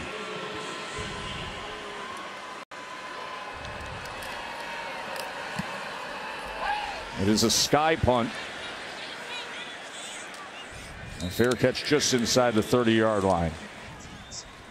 Tonight's Capital One rewarding performance, Greg, the Tennessee defense in this first half. They have been relentless in their pursuit and really been a nice job so far from Tim Banks, the defensive coordinator. They have delivered time and time and time again in hitting Cade Klubnik in the backfield. The offensive line's done kind of a poor job, frankly, in some one-on-ones, and they've got some unblocked defenders that are constantly forcing the ball out of Klubnik's hands quickly. So it's been a really nice design so far defensively from Tim Banks, with a group that is extremely aggressive. Tim Banks, who was the co-defensive coordinator at Penn State for 5 years, and now leading this defense. That's #2 in the SEC in tackles for loss. Klubnik gets it complete to Davis Allen to start this sequence. So let's see what the true freshman comes up with here with no timeouts and a minute and a half to deal with. If he can cut into this Tennessee lead. Safety pressure off the edge. He looks the other way Delaney gets it to Ngata, who turns the corner just in time on the defensive back who was closing on it. And how about the ball placement, too? I mean, throwing it away from the defender. When you throw a hitch, you got to hit him on the downfield shoulder. He throws it away from the defender. Look at it. Hits Ngata right there on the left shoulder, the left pec. It's right where you need to throw it on target with a collapsing defender. But my goodness, that was almost to the house the other way. That was McCullough who was breaking on it. Getting a glimpse of what has everybody so excited about the future of Cade Klubnik. But it's about the now. Here in prime time, in the Orange Bowl. And should have had that, could have had that, as he was trying to get it to Brenningstool. Would have been a good catch from Brenningstool. Ball dove just a little bit on Klubnik. You see that nose down. Didn't come out of his hand great, and Brenningstool can't go down and corral it. Would have been a great catch.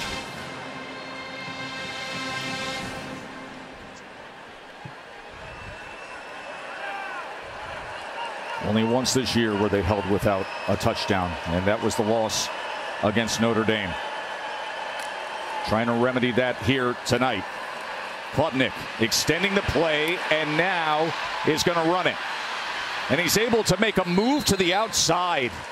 He is shifty, he is athletic, he is fast. Stops the clock with 67 seconds remaining. Him and Todd look on. They had a tough go of it this week with the travel to get here to see their son. And now they're up on their feet. A little anxious, but encouraging. 3rd down and 3.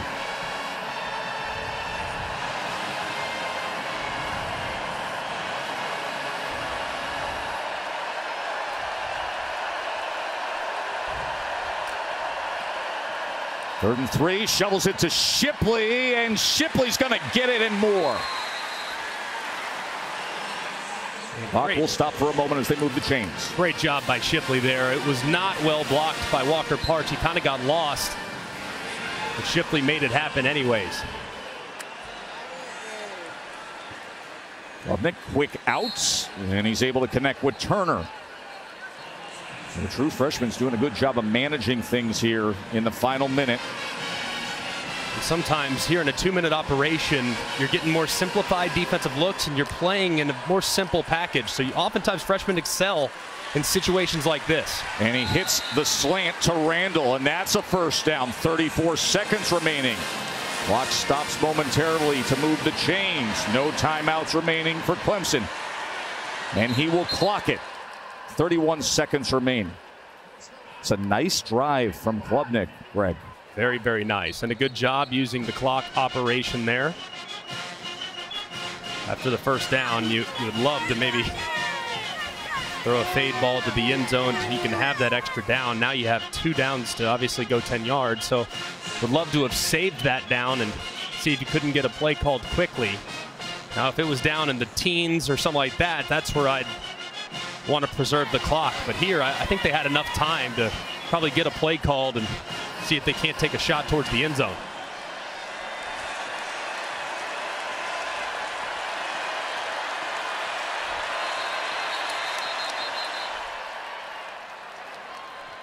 Play game. Offense. 5-yard penalty. 2nd down.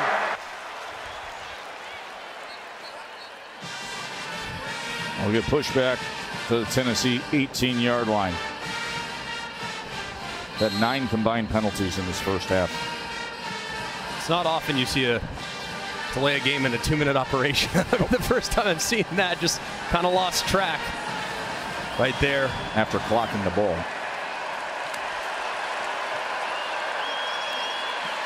Klubnik shakes free. Got to be mindful of the clock in a situation like this now as he gets back inside the 15-yard line. And it is 3rd down. Now, do they want to run a play or they want to clock it? I think you got time for a play. You're okay. 13 seconds, 12 seconds. Here's the snap. 3rd down. And he's going to be brought down with no timeouts remaining by Tyler Barron. And Dabo knows sometimes you got the true freshman who flashes and looks like the next great thing. And then sometimes you just got a true freshman. And that is the way it ends. Clemson 7 drives in the first half. 7 times in Tennessee territory. And 3 points. Good job there by Dabo. Those teaching moments are critical, aren't they, Greg? Here's Katie. Thanks, Tess. Coach Heupel, Aaron Beasley has been a force. You've gotten after the quarterback. Penalties aside, what did you like about the defense in that first half? Yeah, relentless in the way they played. Obviously, we got to sustain a few more drives offensively, keep them off the field. Really good job on the plus side of the 50. Holding the field goals, got a couple misses. Got to go play another 30 minutes. Thanks for the time. Thank you. So that last drive comes up short. Tyler Barron, the very talented edge rusher for Tennessee, was able to wrap up Klubnik, who made the decision to run with no timeouts remaining. But what does a veteran coach do? Coach in his 200th career game? You coach him up. Mercedes-Benz halftime report after these messages.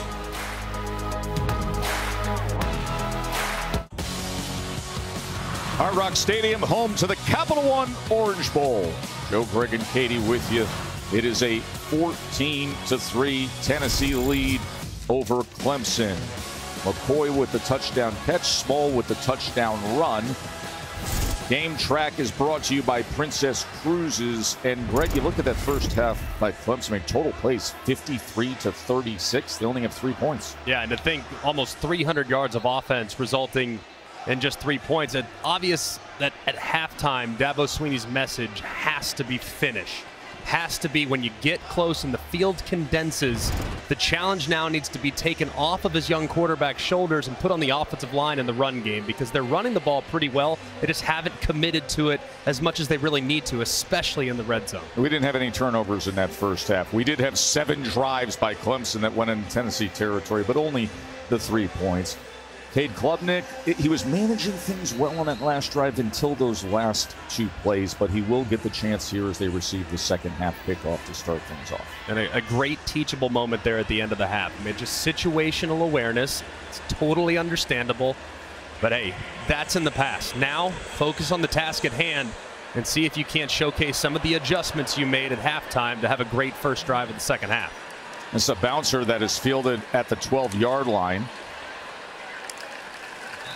As Maffa takes the return, check in with Katie. Greg, you should be a coach. That's exactly what Dabo Swinney told me coming out of the locker room. That was a teachable moment with Cade Klubnik. He said he's a rookie. He's made a couple of critical errors. He said he's taken sacks when he needs to just throw it away and keep us alive. He said the difference in the game right now, we haven't gotten the payday for all of the work that we put in. 3 missed field goals, a botched situation at the end of half. He said we have to finish in the red zone. But he says, I love that the way that these guys are competing, in particular, Cade Klubnik. Katie, reminds me of what Dabo said to us the other day when we asked him about Klubnik as he opens up this second half with a completed pass. As he gets it to Ngata. And Greg, he turned to us and said, listen, the kid's going to have a really long career ahead of him. I just want him to have fun with this week, with this game, and understand this game is not going to define his college football career. Sometimes you can make things just a little too big. Just be comfortable out there. Yeah, just live in the moment and execute, right? And part of what Katie just said, hey, maybe holding the ball a little too long. He's just trying to make plays, but not every play needs to be a home run. Just take what the defense gives you. 7-yard completion, and now they keep it on the ground as he goes with Shipley, and it'll be 3rd down and just about a half a yard.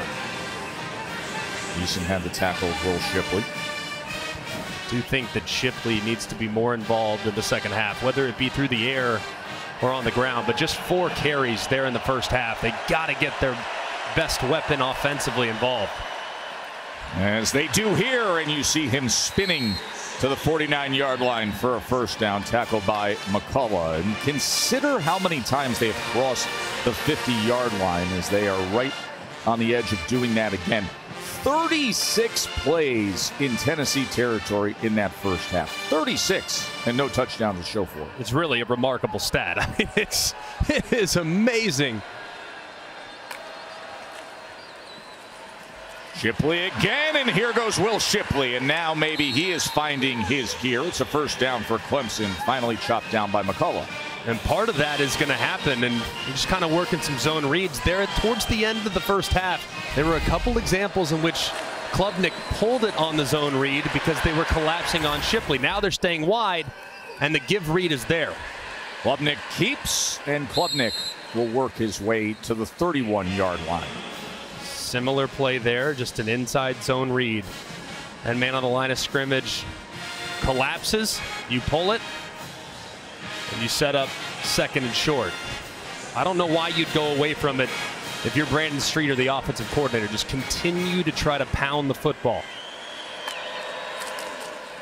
2nd and 3. Shipley being very patient and then able to move the chains again. You mentioned Brandon Streeter's first year as the offensive coordinator. He was elevated from being the quarterback coach. He's done a pretty good job, of course, with DJ Uiagalelei's inconsistencies. The offense has been a little up and down. But now he's got a talented young quarterback to work with. DJ, of course, was the starting quarterback the last couple of years, replaced in the ACC championship game by Klubnik, as Shipley is taken down this time by Slaughter. DJ's off to Oregon State, but he graduated from Clemson. That's a point of great pride for Dabo Swinney and everybody around the program.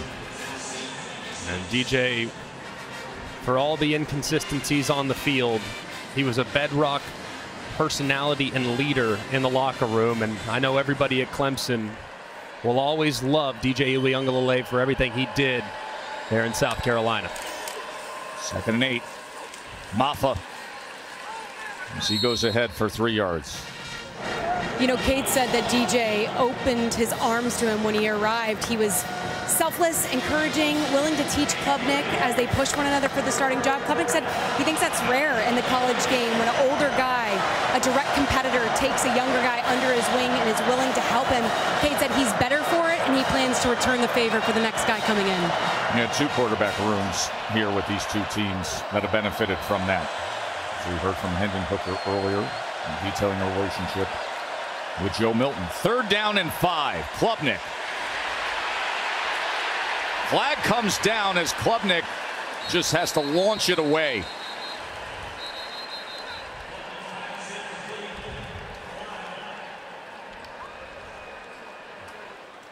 All these possessions for Clemson where they drive deep enough and then come up with these critical 3rd downs that don't go their way. This is a tricky one here. You're going to probably have a hold on Jordan McFadden, number 71. But do you go to 4th down, or do you take the penalty and potentially make the field goal harder, but you give them another chance on 3rd and 15? Offense number 71. Penalties decline. 4th down. And a good job by Tyler Barron, the edge rusher, able to get that edge against McFadden.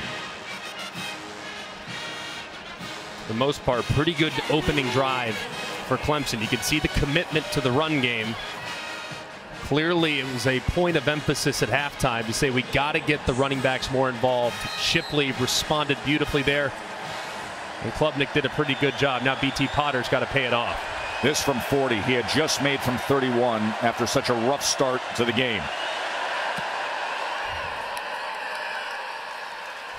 And he's able to put this through. And it's back to a possession game. 14-6 now. It's been a hold your breath moment on special teams for Clemson.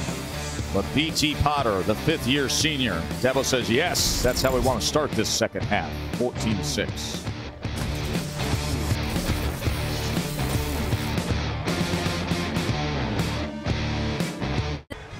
Back here at the Capital One Orange Bowl, and aerial coverage is provided by Goodyear, celebrating the challenge of road games everywhere. Are you ready for the road? Goodyear, more driven. It's Tennessee offense, Greg, of course, #1 scoring offense in the country at over 47 points per game. #1, 538 yards per game. They got 14 on the board now and 191 total yards as they're set to get the ball here in this second half for the first time. Clemson just had the field goal on their first possession of the second half.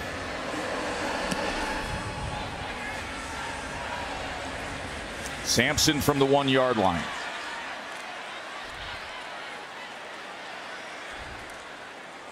And he is met at the 25. Joe Milton really had a nice first half. I mean, made some great throws, 13 of 18, 155. This first touchdown pass on the double post to Brew McCoy in the back of the end zone, off the charts good. And then you see the flick of the wrist, and Squirrel White runs right underneath it. He is a really talented young man. I mean, really, really talented. The problem is his arm is so strong, it almost does him a disservice from time to time because there's a lot of long foul balls. That hasn't been the case tonight. He's been very accurate and very decisive. He's been very good on play action. You saw that line below. He's 9 of 10 on play action. That's batted at the line of scrimmage and then falls incomplete. And as Toriano Pride was trying to break on it. I do think for Josh Heupel, it's going to be important to involve his backs a little bit more. Kind of quiet in the first half. Was Jabari Small, and Jalen Wright had a couple of things out to the outside, but man, there really hasn't been anything between the tackles. Most of the damage has been done outside the tackles. Love to see Tennessee commit a little bit more to that downhill run game. Jabari Small goes ahead for 2 yards here, so that makes for a 3rd down and 8.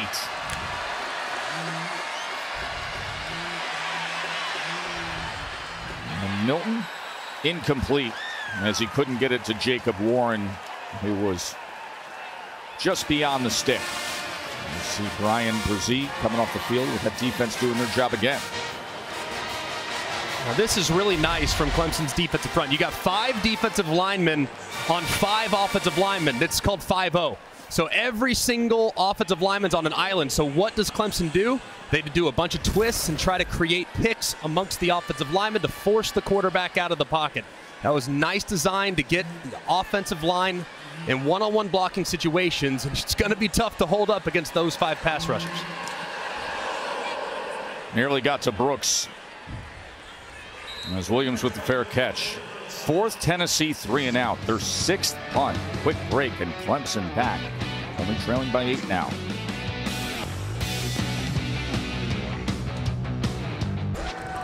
Cade Klubnik's poise as a true freshman has been well documented, but Dabo Swinney says Klubnik plays with so much fire. He's high energy and it's contagious. I asked Cade, what are your greatest strengths? He said, my 2 greatest strengths, leadership and energy, and it's been on display on the sideline here for Clemson. Let's see if it transfers to the field. Yeah, everybody we've talked to in the lead up to this game, Katie, has said that. He's just so fiery, so intense, never stops. And there you see Kim and Todd, his parents, from Austin, Texas. Their older son, Reed, was a great role model for Cade. He was a record-setting wide receiver at Yale for head coach Tony Reno.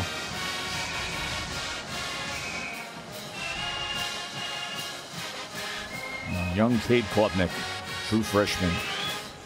First career start comes in a spot like this. Number 6 against number 7 in prime time in the Capital One Orange Bowl.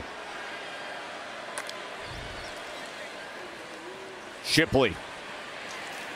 Nothing was there as Slaughter was waiting on him. It's obvious that Shipley is all points bulletin at halftime to get him involved, but I would not recommend trying to run outside against this Tennessee defense. If you look at just their team speed, particularly at the second level, and do a really good job of leveraging the football, it's really hard to capture the edge against the Volunteers. And they're without 2 of their fastest defensive players, Jeremy Banks and Trayvon Flowers.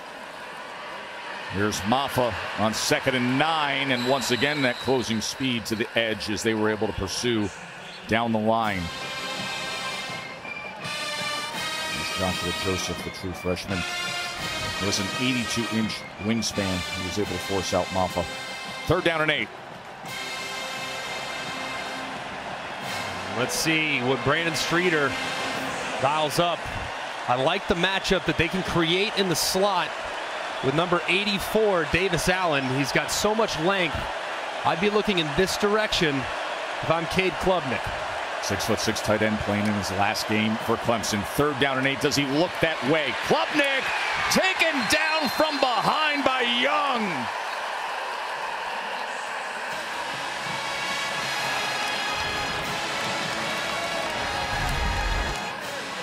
Just a great edge rush here defensively from Tennessee. You see the speed upfield from Byron Young, and he just is able to get around Blake Miller, the freshman, and drop Cade Klubnik on a critical third down. Just great speed, being able to run the loop there for the sack. That's the first 3 and out for Clemson tonight.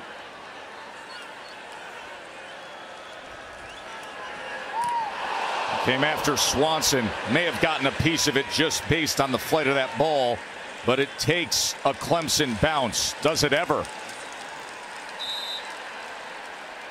But Tennessee came up big defensively. Their 4th sack. Did they get a piece of this here? They went Superman. Maybe a finger just touched that ball. Flag is down at the 30-yard line. Great effort, and you see the center judge there in the back. He indicated that the ball was deflected. Not sure what the flag was for. It was really, really late. Almost like it was after the play. There's Ben Bolton, who was diving in on special teams. Josh Heupel, who was flagged himself earlier tonight. Well, you saw at the end of that punt, there was that moment where the Clemson player slapped the ball forward. I don't know if that's what possibly they were flagging. Some special teams unit saying, hey, Ben, you went after it there. If the flag is for him batting the ball a little bit further, that's ridiculous. I don't think that's going to be what it is. Got to be something else. It was harmless enough, at least it seemed, but either way, they're definitely trying to discuss exactly what went down. Big Ten crew led by Ron Snodgrass.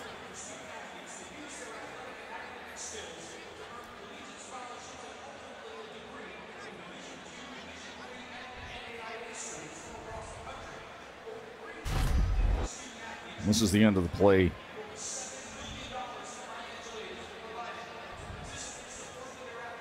See the beanbag come out, indicate where the ball was touched. Not sure what else there was beyond that, and there really wasn't a reaction by either team.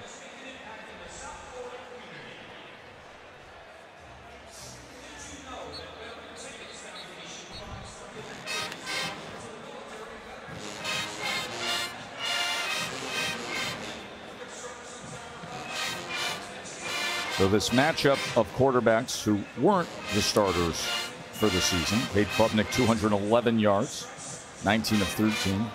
Milton, 13 of 20, 155 yards and a touchdown. But the contrast in terms of total plays, 65 to 39 Clemson, and yet trailing by 8.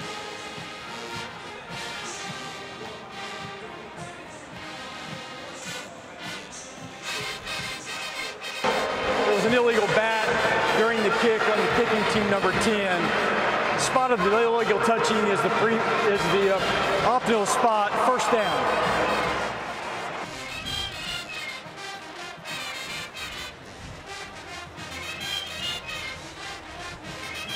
That's where Tennessee will take possession. This record-breaking Tennessee offense, #1 in the country in scoring. But without Jalen Hyatt, the unanimous first-team All-America wide receiver, the Biletnikoff Award winner, who opted out. And, of course, without Hendon Hooker, who suffered the torn ACL back on November 19th. Joe Milton, the starting quarterback, and his program moving forward. And here is Milton. And he gets this complete for a first down as Hendon Hooker cheers him on, and Keaton has the reception. Nice throw there, working the middle of the field. So much of this Tennessee offense is built working the middle of the field, and a nice throw in stride. To the outside he goes to Squirrel White, who is immediately wrapped up by Makuba. Makuba himself's been battling through injuries this year, had a dislocated elbow.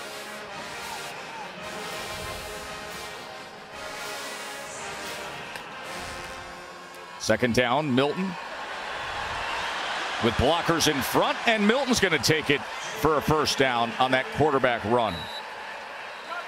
Looked like Clemson kind of underestimated the speed of Joe Milton right there as he kind of captured the edge. Right. I think you're right, but KJ Henry, who's such a critical part of this Clemson defense, is down and writhing in pain.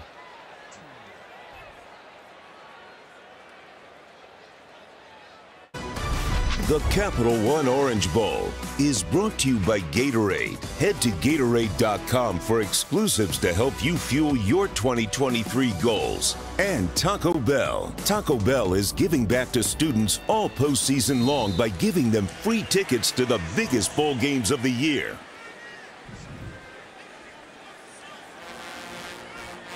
Jabari Small with no gain on that run. But this time Small finds the hole and a flag is down back at the 47-yard line. Holding. Offense, number 75. 10-yard penalty. Second down. And that's why it's easy to find a hole if you're Jabari Small. That's on Carbon. Just kind of tugged the jersey, but it didn't look like the hold needed to happen. It looked like Small was already through the hole. It really didn't have any impact on the play itself. Just unfortunate there for Jerome Carbon and the Tennessee offense. 2nd and 21. Big Brian Brzee and that defensive line. They've had some great moments tonight. Can they find a stop here halfway through this third quarter? Here's Milton. He's got tons of time, and he drives the ball, and it is battered away by Nate Wiggins. Wiggins, who had a huge moment in the ACC championship game, a 98-yard pick six. Man, really close here, just unlucky. If you're Joe Milton, you throw a very accurate throw, trying to work Keaton on the in-breaking route. Keaton stopped, though, and kind of slipped as he was coming out of his break. 3rd and 21. Watch the pressure here, and looks like maybe Clemson will adjust, but watch for this blitzer. If he gets up there close, that could be a guy that could overload the protection. They got both safeties coming off the edge. Milton steps up, gets free of it. But then tracking him down and bringing him down is Barrett Carter. Great play for Clemson.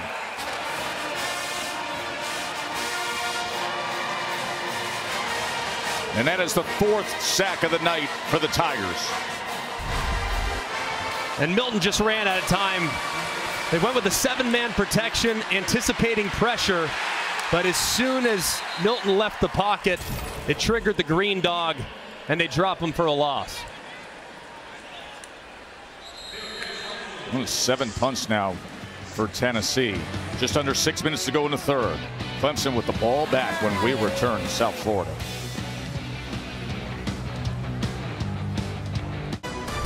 The Capital One Orange Bowl is brought to you by Gatorade. Head to Gatorade.com for exclusives to help you fuel your 2023 goals. And Taco Bell. Taco Bell is giving back to students all postseason long by giving them free tickets to the biggest bowl games of the year.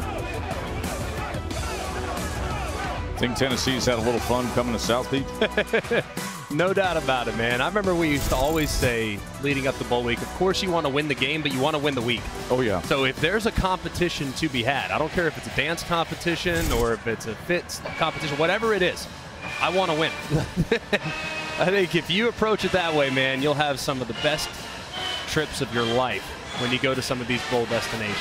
We spent a lot of time with Clemson and Tennessee this week, and I think both teams say, you come down here to Capital One Orange Bowl, you're going to have a good time. You're going to eat well, you're going to get the sun, you're going to get the fun.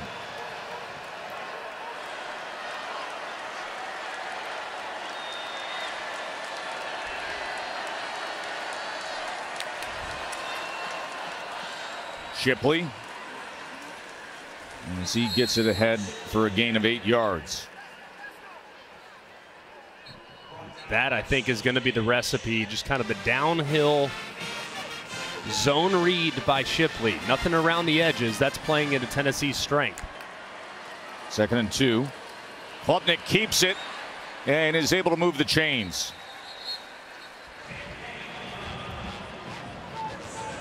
At some point, too, Klubnik's an excellent deep ball thrower.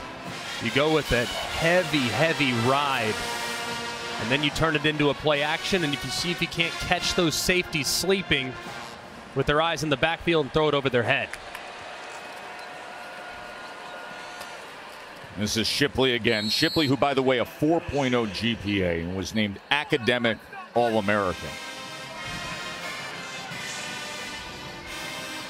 Brother James plays lacrosse, Ivy League lacrosse at UPenn.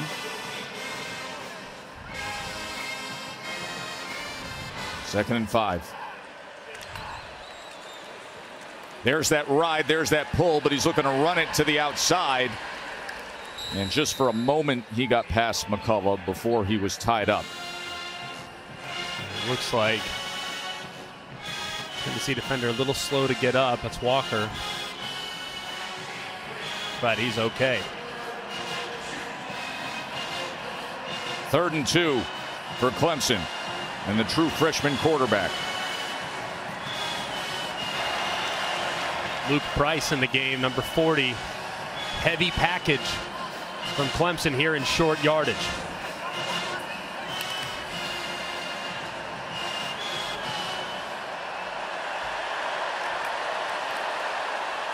Shipley on 3rd and 2, and Shipley will have another first down for the Tigers.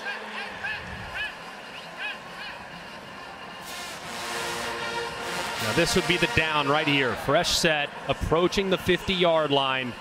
This would be the down where I'd go heavy play action and see if I can't throw it over the top. I'd try to hit Antonio Williams, who's located in the slot down here. I'd try to hit him on a vertical double move right up the hash on a deep ball.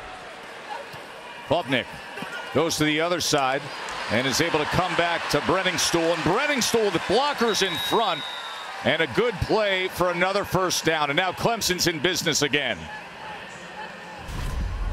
A nice job, too, on the left side by Jordan McFadden.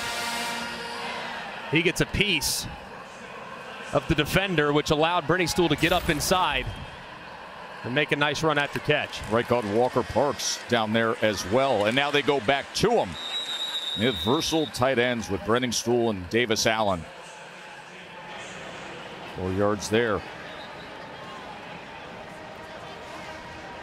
Tennessee's been so good in this part of the field. It feels like every time Clemson starts to sniff the red zone, Tennessee really starts to play with relentless effort, and they get a little bit more aggressive.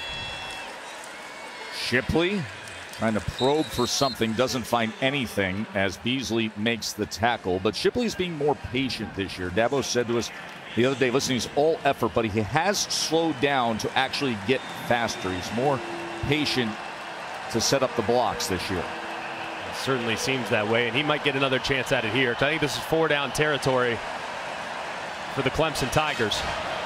Just assess what the defensive look looks like. If you see pressure, you throw it. If it looks like a favorable run look, you run it. And right now, based on how they're lining up, it looks like pressure is going to come off the left-hand side with number 24, Beasley. 3rd and 5. Klubnik looking to run it himself, and he's just tripped up by Jawan Mitchell. Great tackle there by Jawan Mitchell to set up the 4th and short. Just awesome job in the open field. Responsible there for the quarterback run, and he makes the shoestring tackle to set up a critical 4th and short. Here we go. 4th down.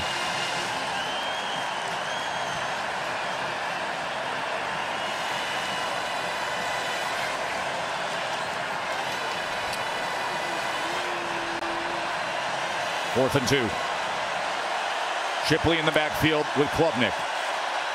Shipley, 4th down. Did that effort get there? He looks short. As Jawan Mitchell and that crew quick to run off the field. And you can see the Clemson fans shaking their head. And it is a turnover on downs. Shipley stopped on 4th and 2. And guess who? Number 24, Aaron Beasley, alongside Mitchell, who on consecutive plays did a great job. They knew exactly how far the ball carrier had to get. You see these two linebackers blow it up right there at the spot. Just an excellent play by these two inside linebackers. Give credit to defensive coordinator Tim Banks, who's without Jeremy Banks, starting linebacker, without a starting safety, Trevon Flowers. And his defense, when he's had to have it, as Wright takes this ahead for a gain of 9 at the critical moments, because Clemson time and again has driven deep into Tennessee territory. But at the most critical moments, that defense has made the stop that's necessary. Second and short, I'd throw a fade ball up top. Instead, it's Wright, and here he goes. Jalen Wright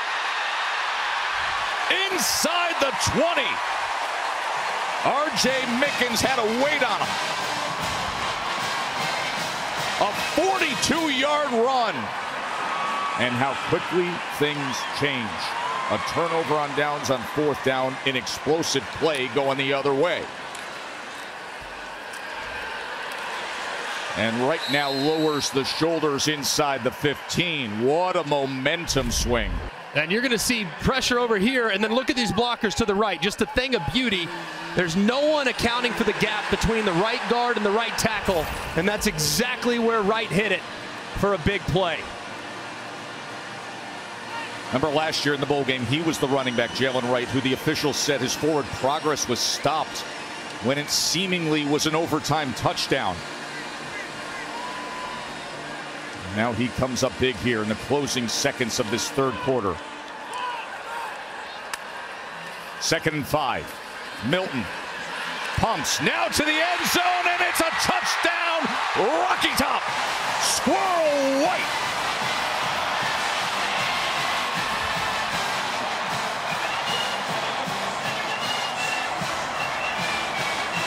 Quick strike offense again by the Vols. Shipley was stopped on 4th down. And then the Tennessee offense went right down the field in no time.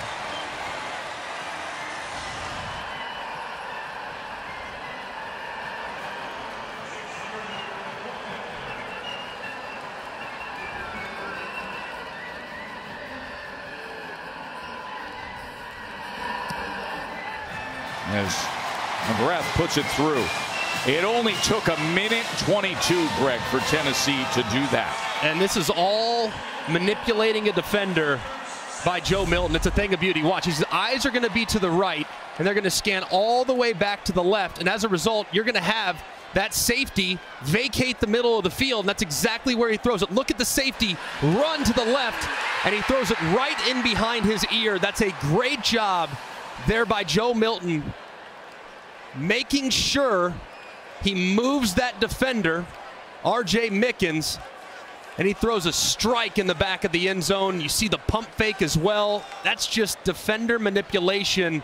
That's a veteran player that did a terrific job making a play for a big touchdown for Tennessee. Congrats from Josh Heupel, and then the return to his best friend, his roommate, the guy who was the star quarterback, Hendon Hooker. What a special relationship they have. You know, guys, in a world where guys transfer multiple times because they want a job immediately, Heupel said Milton was real with himself at the end of last season. He knew there were areas that he needed to improve upon, but he could see himself being successful in this system. He recognized people at Tennessee care about him, and he loved his teammates enough to stay and compete every day. Heupel says that's rare these days. And we're seeing the results. Dane Davis, who's a backup offensive lineman who plays on PAT, is down with a trainer looking at his left leg. A former walk-on who gives them some versatility at both tackle and guard, plays special teams. Coach Heupel out to see Dane Davis. You know, Katie, you touch on it with the story of Joe Milton. He grew up about 80 miles away in Pahokee, signed with Michigan. His career was choppy there, was the starter in 2020.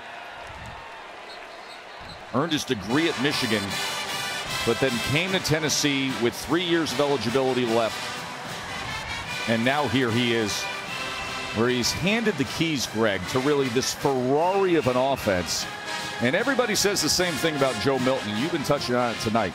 The arm strength is there. The arm talent is there. If he can just rein it in, settle in, he's going to be something special. I'm telling you, man, he is electric from a talent standpoint, yes. right? I mean, that's half the equation. Now it's about being able to harness that power.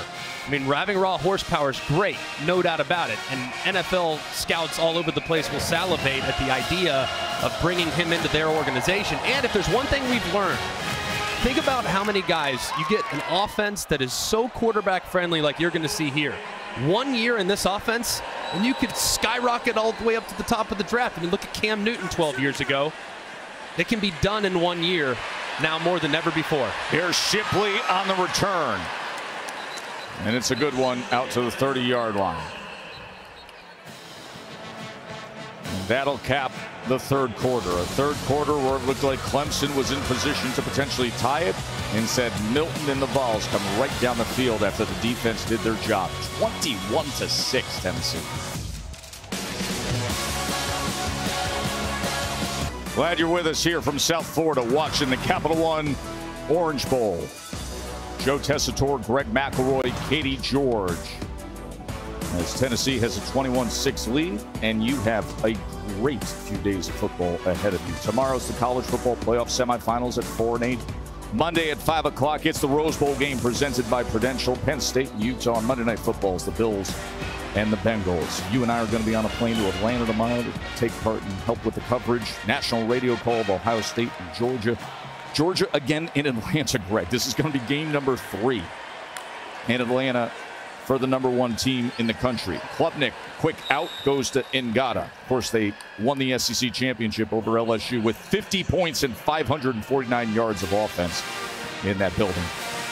It's going to be an awesome atmosphere tomorrow. I think both semifinal games have a chance to be really good. I am very excited about those teams taking the field and seeing what they came up with over the last few weeks. Maffa is wrapped up by Beasley. I feel like we've been calling Aaron Beasley's name about every other play. He's been all over the place. I mean, I think he's in the running for the MVP at this point, that's for sure. But absolutely imperative for Clemson to get 6 points on this drive. Obviously, time not of the essence, still a 2-possession game, but they have to get some points here. 2nd and 7. Klubnik goes underneath. First man misses against Ngata, and Ngata slips and gets a first down as he advances it past the defender.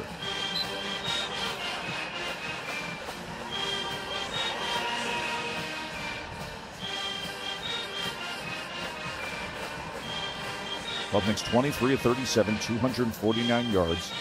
He's been managing drives time and again that get deep into Tennessee territory. But then a couple of 4th downs, the fake field goal, and then moments ago that are stopped, the missed field goals, and only 6 points on the board.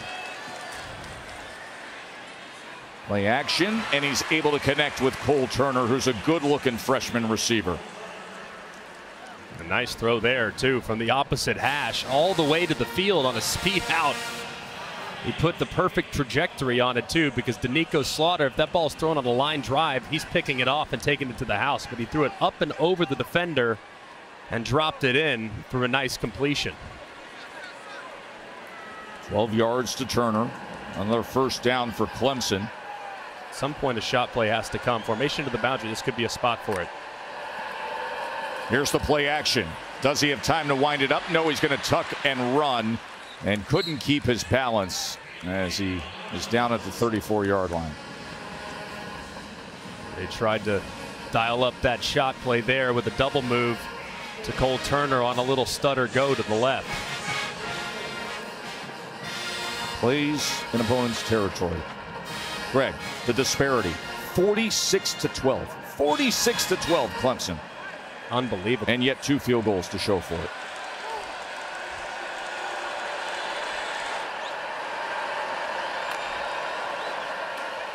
Klubnik on 2nd and 6. All the way back to midfield. It'll be 3rd down.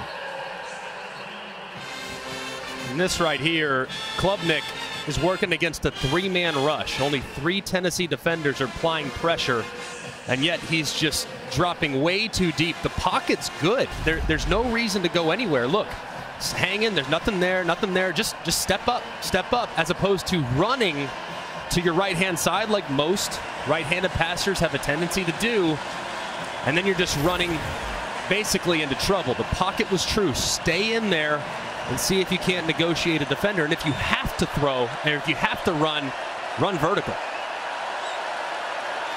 3rd and 6. Play clock counting down. And as he checks down and goes to Brenningstool, turns the corner, lowers the shoulder, and with that effort will have the first down as he met up with Slaughter. Yeah, really good block on the perimeter by Brandon Spector. Had to hold it forever, but he was able to secure the edge for Brenningstool for the conversion.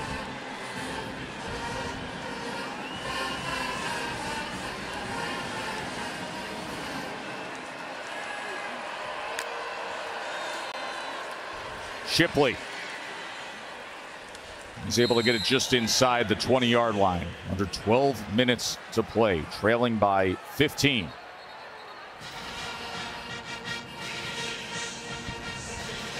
Tennessee getting some fresh bodies in there on the defensive front.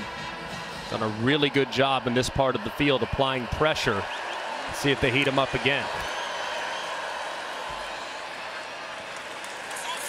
The 3rd down and 2 after Shipley's effort. Obvious 4-down territory. He went for it on the last drive. Really no difference in situation here. So you have 2 downs to get it. You challenge the offensive line, and you expect your all-conference performer at running back to pick up the tough yards.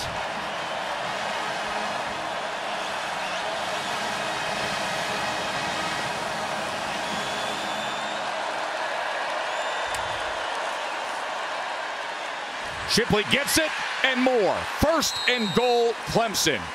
And nearly an awkward exchange with Klubnik. But now they are knocking on the door, and they need to crash on through and close this gap of this Tennessee lead. Quick to the line. Shipley again. And he's inside the 5.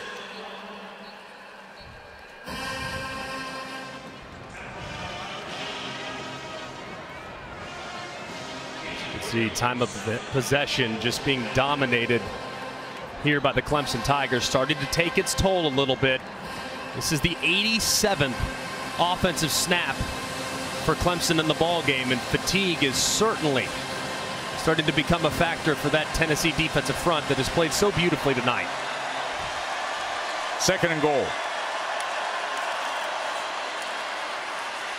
Klubnik keeps it and has the touchdown. Cade Klubnik takes it in. And you saw that late penalty as the Clemson team was celebrating. A flag comes in. Mom and Dad are happy. First career start, and Klubnik has himself a rushing touchdown in the Orange Bowl.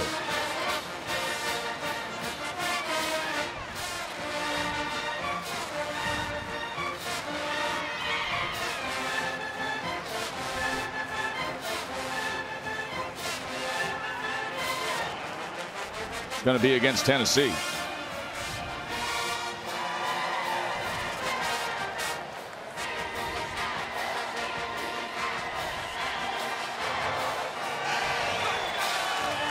And there is hope again for these Tigers.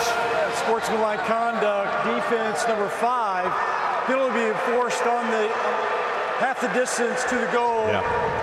For the 2-point try. Yeah, that's a good decision, I think. You get the unsportsmanlike, and instead of basically moving your kicker up 15 yards to kick it out of the back of the end zone, you're going to have to go for 2 at some point. Might as well do it now. You're going to be a yard and a half closer to making this a 7-point game. And that is the opportunity that's in front of them right now. Just over 10 minutes to play. A chance to make it a 7-point game. See the formation here for Clemson on the 2-point try. 11 personnel, 1 tight end, 3 wide receivers, and a running back. See how Tennessee aligns. At one tight end's Davis Allen, number 2 receiver to the near side. 2-point conversion and try to cut it to a 7-point game. Big moment for Clemson.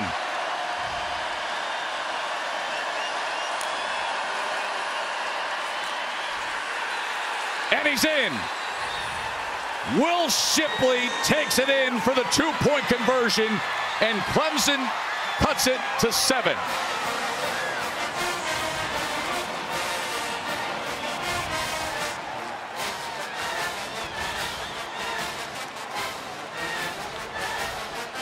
They're a young, high-energy running back who can do it all. After Cade Klubnik scores the touchdown, the 2-point conversion with Will Shipley extending himself and Dabo Swinney saying, hey, we've been here before. We know how to close this out. We got a ball game here in the Capital One Orange Bowl. Why don't you try? A 12-play scoring drive for Clemson. A penalty on Tennessee, and Clemson says, let's take this 2-point conversion. They got it from Will Shipley, and what an incredible effort by Will Shipley to extend himself. The type of player who will sacrifice everything when he's on the field to win. He extends himself and watch his right ribs as he does so, as Juwan Mitchell just drives right into him, and Shipley is hurting, Katie. But what's wild, Tess, is after Klubnik scored the touchdown, Shipley hobbled himself into the injury tent. He was hurt, and then when Clemson decided to go for 2, the staff had to come run into the tent and pull him out so he could go back in, and then he put together that gutsy run to get back into the end zone. I mean, he is unbelievably tough. The entire team feeds off of it. Gutsy indeed. Ribs exposed over the goal line. Just bold strategy, Cotton. And with that, it's a 7-point game here in the 4th quarter. Jalen Wright takes it ahead. Z with the tackle. Tell you what, if Clemson doesn't figure out a way to stop this Tennessee run game, the last touchdown's not going to matter much, but they're really starting to come alive up front are the Volunteers. Right again, as he was able to find that seam on the left side, and it's a first down for the Vols. So much about what we've talked about in the open is that this Tennessee offense, all the love has gone to the wide receivers, but the dirty work and the run game is really what makes this offense go. This time Carter with the tackle. There's Wes Goodwin, his first year as a defensive coordinator, replaced Brent Venables, who of course became the head coach at Oklahoma. 10 years Venables was on that job at Clemson.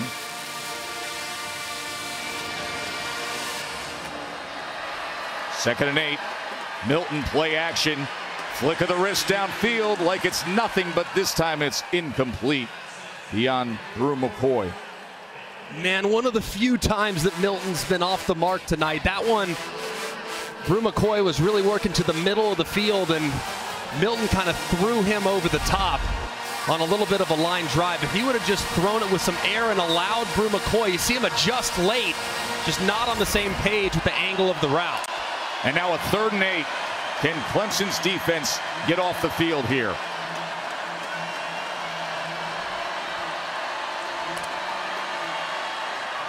Keep an eye on Squirrel right here in the slot up top.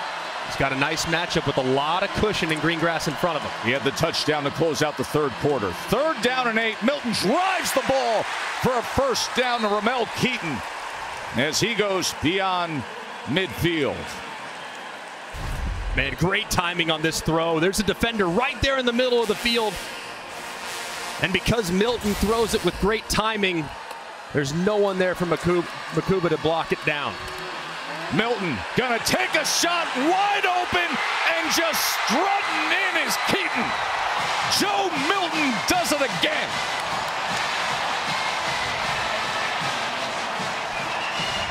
"46-yard touchdown to Ramel Keaton.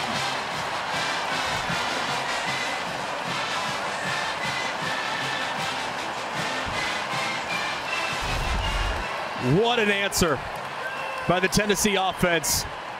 Clemson's starting to sell out against the run. They recognize the one-on-one down the field, and Keaton runs a beautiful route and gets behind the defender for the easy touchdown. And it happened so fast, just when Clemson gained some momentum. Chase McGrath puts it through. He goes 6 plays in 1:27. In a critical juncture in the fourth quarter, Joe Milton, with all that arm talent, had Keaton just strutting right into the end zone.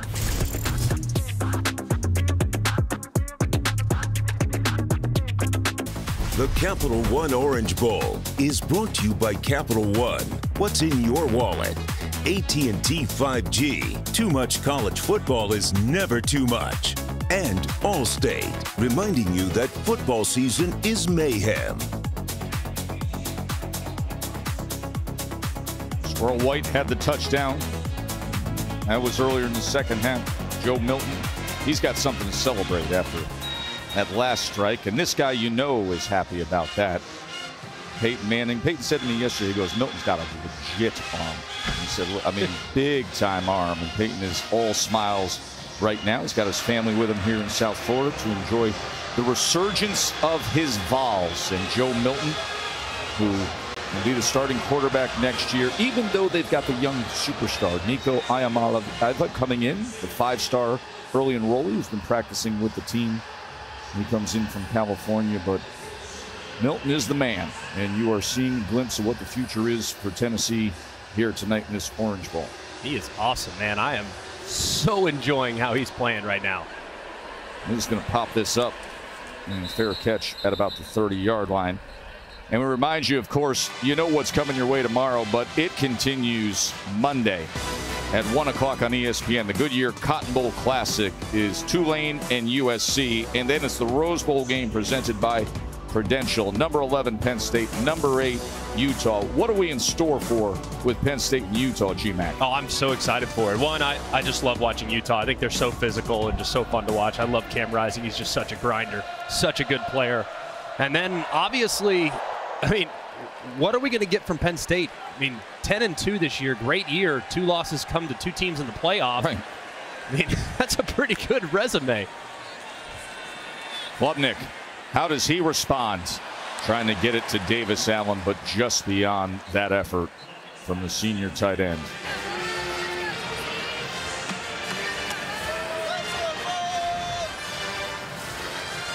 Got to be so impressed with how Tennessee's defense is held up tonight. I know they've given up some yards, but in a bend-don't-break world, I mean, what more could you ask for? They've faced 88 offensive snaps, or given up less than 5 yards of play, and they've harassed the quarterback all night long.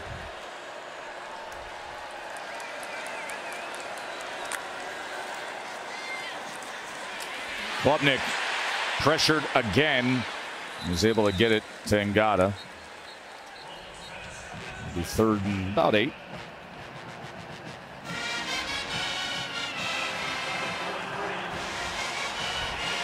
Ngata's been his top target tonight. 8 receptions for 84 yards.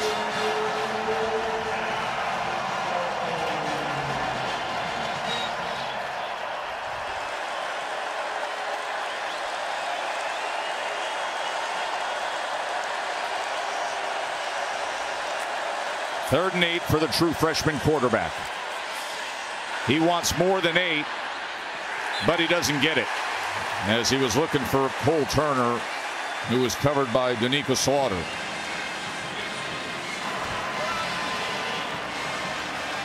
Terrific job by Danica Slaughter. Beat initially, but look at him catch up. But instead of collisioning the wide receiver, he looks back and goes and tries to make a play on the football. The officials, you can have contact. There's nothing wrong with contact as long as the defender is trying to make a play on the ball. That's exactly what happened right there.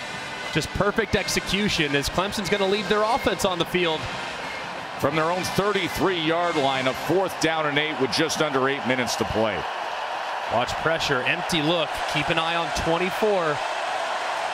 Right here, he might overload the protection. 4th down and 8 from their own 33. Klubnik all the way back to his own 10.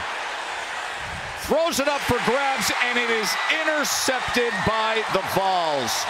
That's Tamarian McDonald with the pickoff on a desperation 4th down as Byron Young was all over pressuring Cade Klubnik.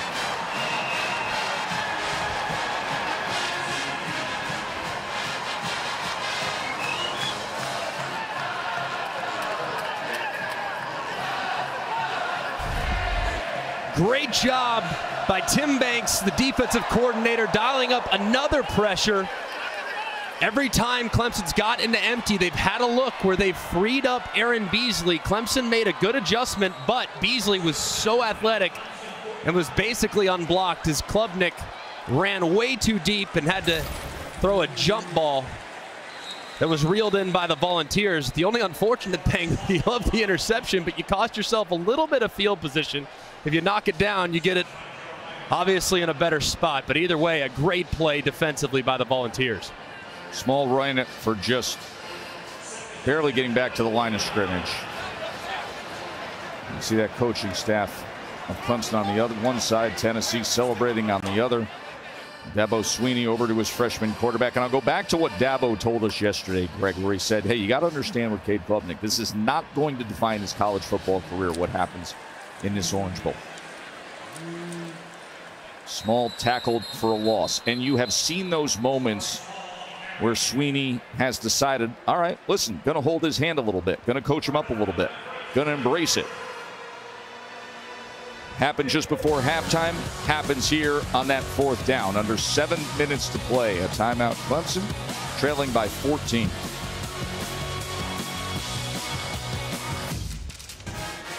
Hard Rock, home to the Capital One Orange Bowl, and aerial coverage is provided by Goodyear. Road tested, game ready. Are you ready for the road? Goodyear. More driven. So this is a 20th all-time meeting between these tradition-rich programs. But 16 of the 19 previous meetings, they were all before 1944, Greg. So, I mean, this is a rare matchup that you get in the modern era. They've only played 3 times in the last 75 years. And now here they are meeting up in the Capital One Orange Bowl.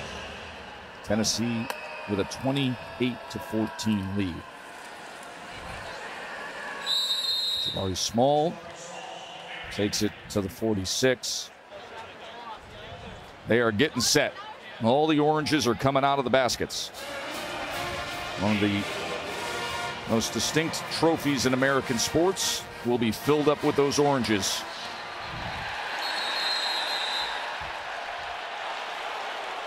And timeout was used by Clemson before that snap. They caught Clemson in a mass substitution, assuming that Tennessee was going to punt it. Clemson's entire defense starts running off the field, and then all of a sudden Tennessee tries to go hyperspeed and try to catch them with several guys on the field, and Dabo Swinney wisely called a timeout. Reminder, tomorrow's the college football playoff semifinals on ESPN. Number 2 Michigan, number 3 TCU in the Verbo Fiesta Bowl. That's at 4 Eastern. And then at 8 o'clock, Chick-fil-A Peach Bowl, number 1 Georgia, number 4 Ohio State. Time for the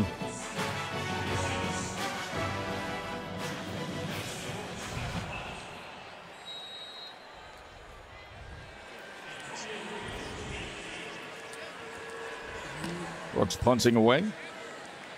Williams fair catch inside the 10-yard line.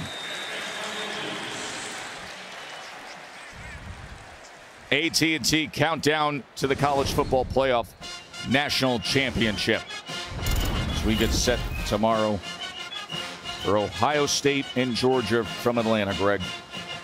Look at that. Of course, Clemson, no stranger to the college football playoff since its inception back in 2014. And Ohio State there for the 5th time. Oklahoma, you see on the list, the only team in that bunch that has not won a playoff game. But either way, should be a fun one tomorrow, and maybe the Buckeyes can pull off some magic like they did 9 years ago. Yeah, they were the 4 seed then. Had the wins over number 1 Bama, number 2 Oregon. Klubnik from his own end zone. As he should have had it to Ngata, and Ngata dropped it.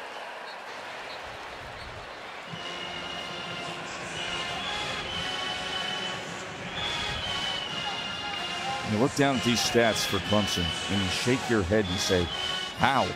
92 plays to this point. That's the record in the Capital One Orange Bowl. 92 plays. We still have 6 minutes to play and they're trailing, and they only have 14 points. It'll be well north of 35 minutes of time of possession as well. Klubnik, that was incomplete, looking for Williams.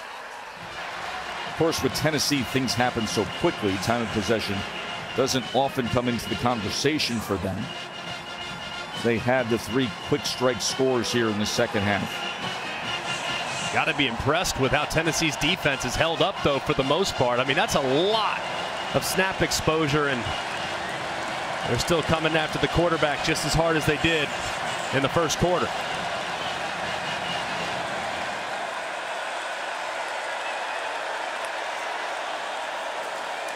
Third down, Klubnik again, extending the play from his own end zone, giving directions now downfield, and incomplete.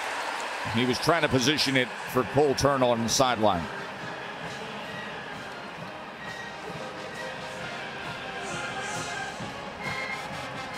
Almost impossible to justify going for it here. I mean, basically gift wrapping the game to Tennessee, but because of the substitution issue, you're down to just 1 timeout. Tennessee can obviously put this thing away with a couple first downs, and probably only a first down or 2 away from field goal range to begin with when they receive this punt.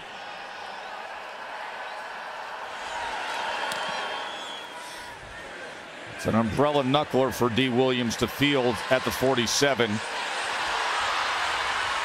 And he makes the most of it on the return. Once we finish up here, we invite you to stay tuned for the Capital One Orange Bowl MVP and trophy presentation. There it is, all filled up now, Greg. Orange Bowl committee, they get to work quickly.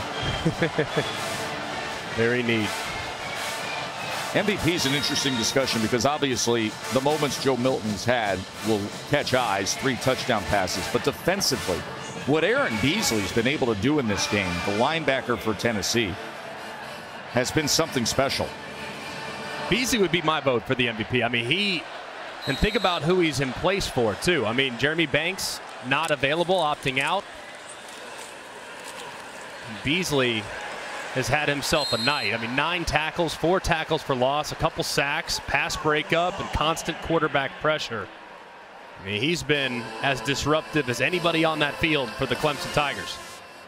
Small took it ahead for 6 yards, and now Milton gets it to the outside to the very active Squirrel White.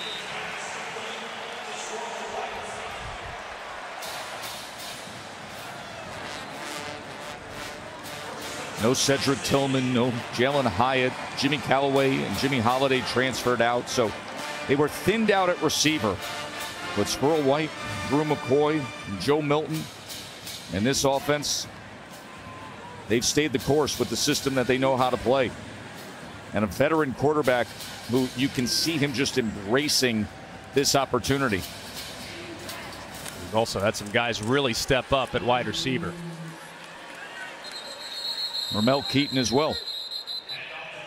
Ramel Keaton has been huge, and Squirrel White, tons of volume, 10 targets, 9 catches, 108 yards, just that reliable piece there in the slot. So important to what they do in this offense. It's just been a clinic, really, from Tennessee offensively, with the efficiency that they've played with for most of the game. Here's the guy that set the foundation this year, Hendon Hooker, the SEC Offensive Player of the Year.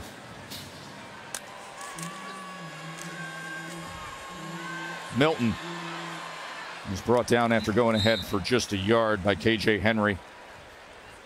Will Shipley, he has given so much of himself. We saw it moments ago with that 2-point conversion. He took the big hit right in the ribs when he was extending himself to close this to what at the time was a 7-point margin. Then Milton struck again as he went deep to Keaton.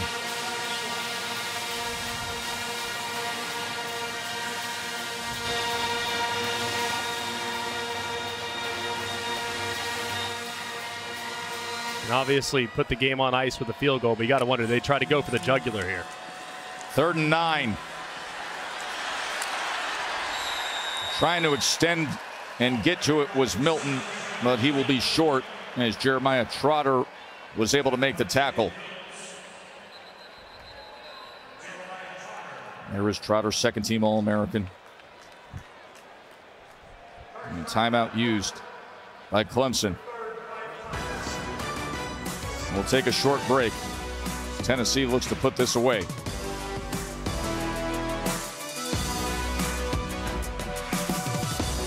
Scott Van Pelt getting set for SportsCenter. Great day and night of bowl action on the way. Highlights from all of them. And we'll get you set for the college football playoff semis. A conversation with Reese Davis, plus an outrageous performance from LeBron on his 38th birthday. Greg, Tess, Happy New Year, boys. Back to you in Miami.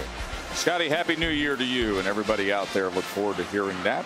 It'll be interesting to hear the conversation with Reese and the observations going on in Atlanta as everybody prepares for the college football playoff tomorrow. Chase McGrath on to attempt the field goal. Of course, Chase McGrath will never have to buy a drink or a dinner in Knoxville, Tennessee after what he did against Alabama. 32-yard attempt. As Tennessee looks to strut on home with a trophy filled with oranges.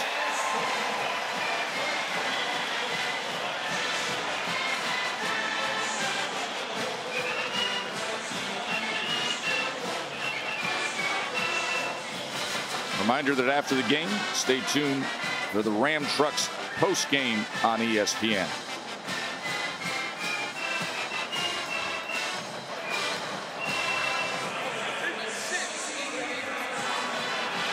It's amazing when you look back before a season starts, what we think we know and then what we realize.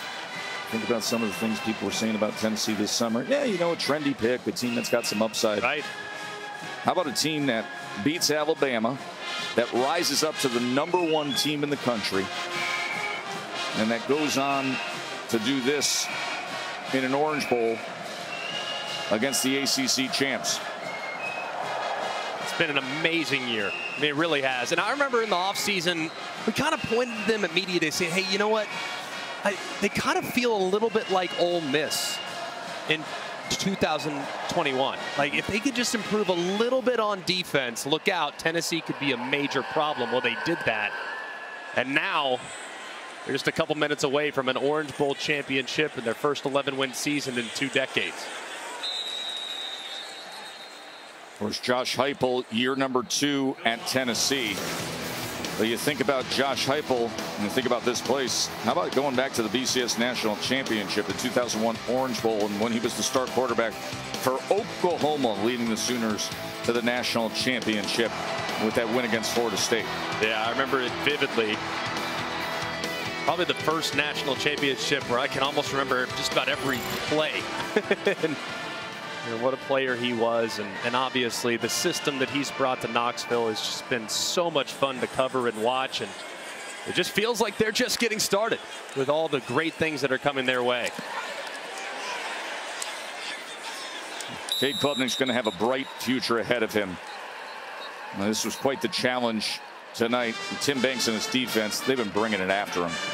Yeah, they have, and you got to give a ton of credit to the defense for the Tennessee Volunteers. A couple weeks back against South Carolina, just a painfully bad performance, and they were really hurt by the perception of the defense because they had done such a great job to change the narrative and to show so much growth on that side of the ball this year. And they really have. They've grown by leaps and bounds, and they had one bad day. It just didn't go their way, and they ran into a buzzsaw. But my goodness, look at the response in the last 2 games. To play as well as they did against Vanderbilt, and anyone that says, well, that's Vanderbilt. No, Vandy's got a great run game. They're difficult to prepare for. And then to do it again after a long layoff in a bowl game like this, just incredibly impressive for Tim Banks and his whole defense. Klubnik on 3rd down. And that was broken up. The flag is down as Drew Sweeney was the intended target. And Juwan Mitchell was coming in defensively. Pass interference. Defense, number 10. 15-yard penalty. Automatic 1st down.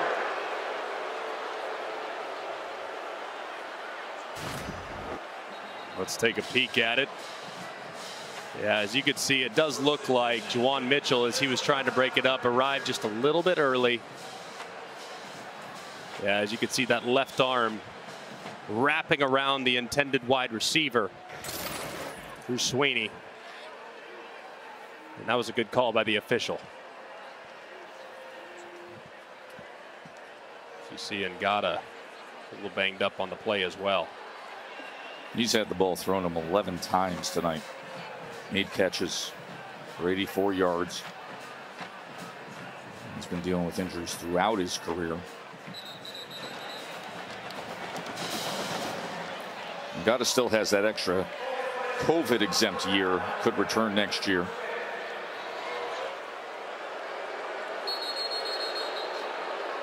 Cade Klubnik, of course, will have a very different spring and summer ahead of him, knowing he's the man.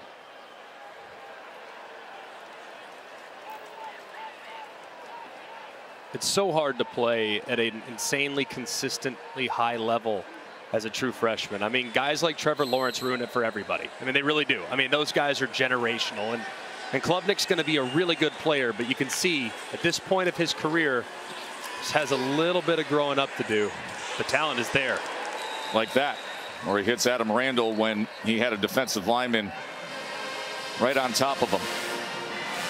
Reception by Randall, who tore his ACL in the spring. I remember as a young player too, I remember coach saying, your highs are too high for the high and too low for the low. You just have to even that out and become a more predictable player, and that's going to be the task for Klubnik in the offseason.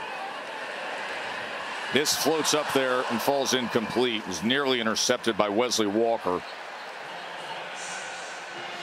Being solid, simply solid and reliable is a skill. Predictable. That's a talent. Predictability is the best ability. Well, availability too, and dependability. There's a bunch of very important abilities, Joe. But I do think knowing what you're going to get from the quarterback position is imperative. And you can see, I mean, there's growing that's going to happen, and Dabo Sweeney has been hands-on all night long with his young quarterback. He's going to be just fine. I look forward to watching him in 2023 and beyond.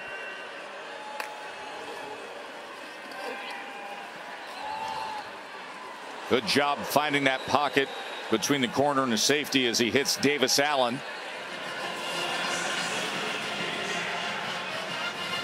Big Joe Milton, what a day for him. 3 touchdown passes. He's out there. He's inspired by his roommate, his best friend, Hendon Hooker. So going out and playing for Hendon, who put so much into this season, put them in position to contend for the college football playoff with a record-setting offense. And now it's Joe who's delivering. As Randall gets another reception, another first down in the final 2 minutes here for Clemson. And there is Hendon Hooker on crutches. A great conversation with Katie earlier about what it means to be here and supporting this team. By the way, Hendon Hooker's family also came down here to Miami for this Orange Bowl to support the teammates. It's so cool, man. I mean, what a great guy and what a great story he was all season long.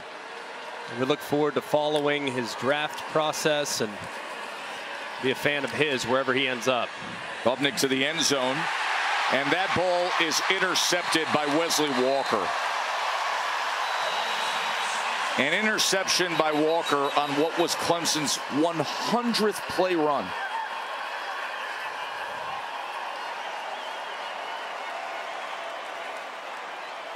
And that'll put this game away.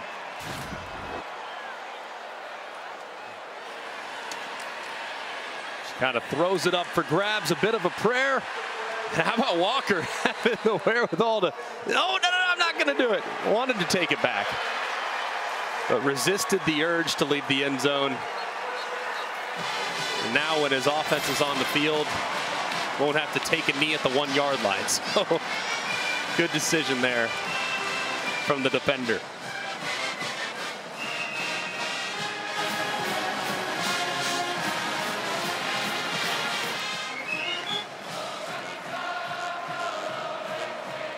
What a year for the Volunteers, man. Rocky Top hits just a little bit differently this year, doesn't it, when they sing it? It does.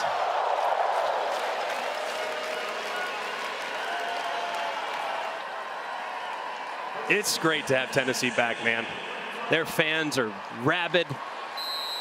It's a wonderful place to go to a game. And they're going to be heading into 2023 with some massive expectations built on the foundation of what this 2022 team accomplished.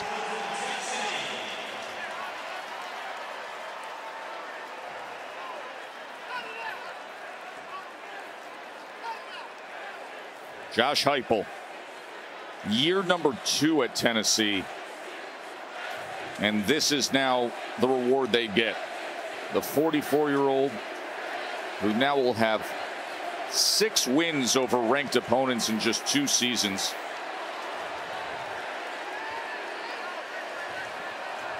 And a New Year's 6 victory here. And really, when you look at this matchup, this Capital One Orange Bowl, Greg, and you eliminate the national title games and the CFP games that have been played in this game, the highest ranked Orange Bowl matchup in 20 years, number 6 versus number 7. And you're going to have a 31-14 victory. Yeah, it was dominant. It certainly was. And Clemson had their opportunities, but every time they got within striking distance, they were denied by Tennessee. And as soon as Clemson captured a little bit of momentum, Tennessee took it right back. Just a terrific performance on both sides of the football. Best formation football there is. And that feeling for Josh Heupel. The Tennessee Volunteers are the champions of the Capital One Orange Bowl. And Joe Milton has got to feel great.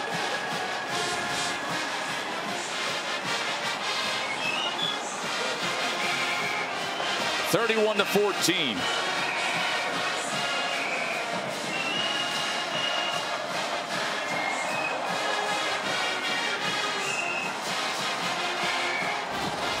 As we welcome you to the Ram Trucks postgame, Joe Tessitore and Greg McElroy with you here as Tennessee is celebrating an Orange Bowl victory. Katie George. Thanks, Tess. Coach Heupel, congratulations. First 11-win season in a long time. You cap a great regular season by winning the Orange Bowl in dominant fashion. Why was this group the group to be able to do it? And all the adversity this group's faced during their careers, what they've done in the last 23 months, couldn't be prouder of a group of individuals, these players, our staff, Vol Nation. Everybody's been along for the journey, man. It's been a fun climb. The best is yet to come, but really proud of what we did.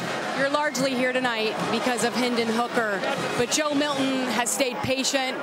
He's put his head down, and he's been a great teammate. What was it like watching him seize the moment? Yeah, great testament in today's world of college football, transfer portal, of a guy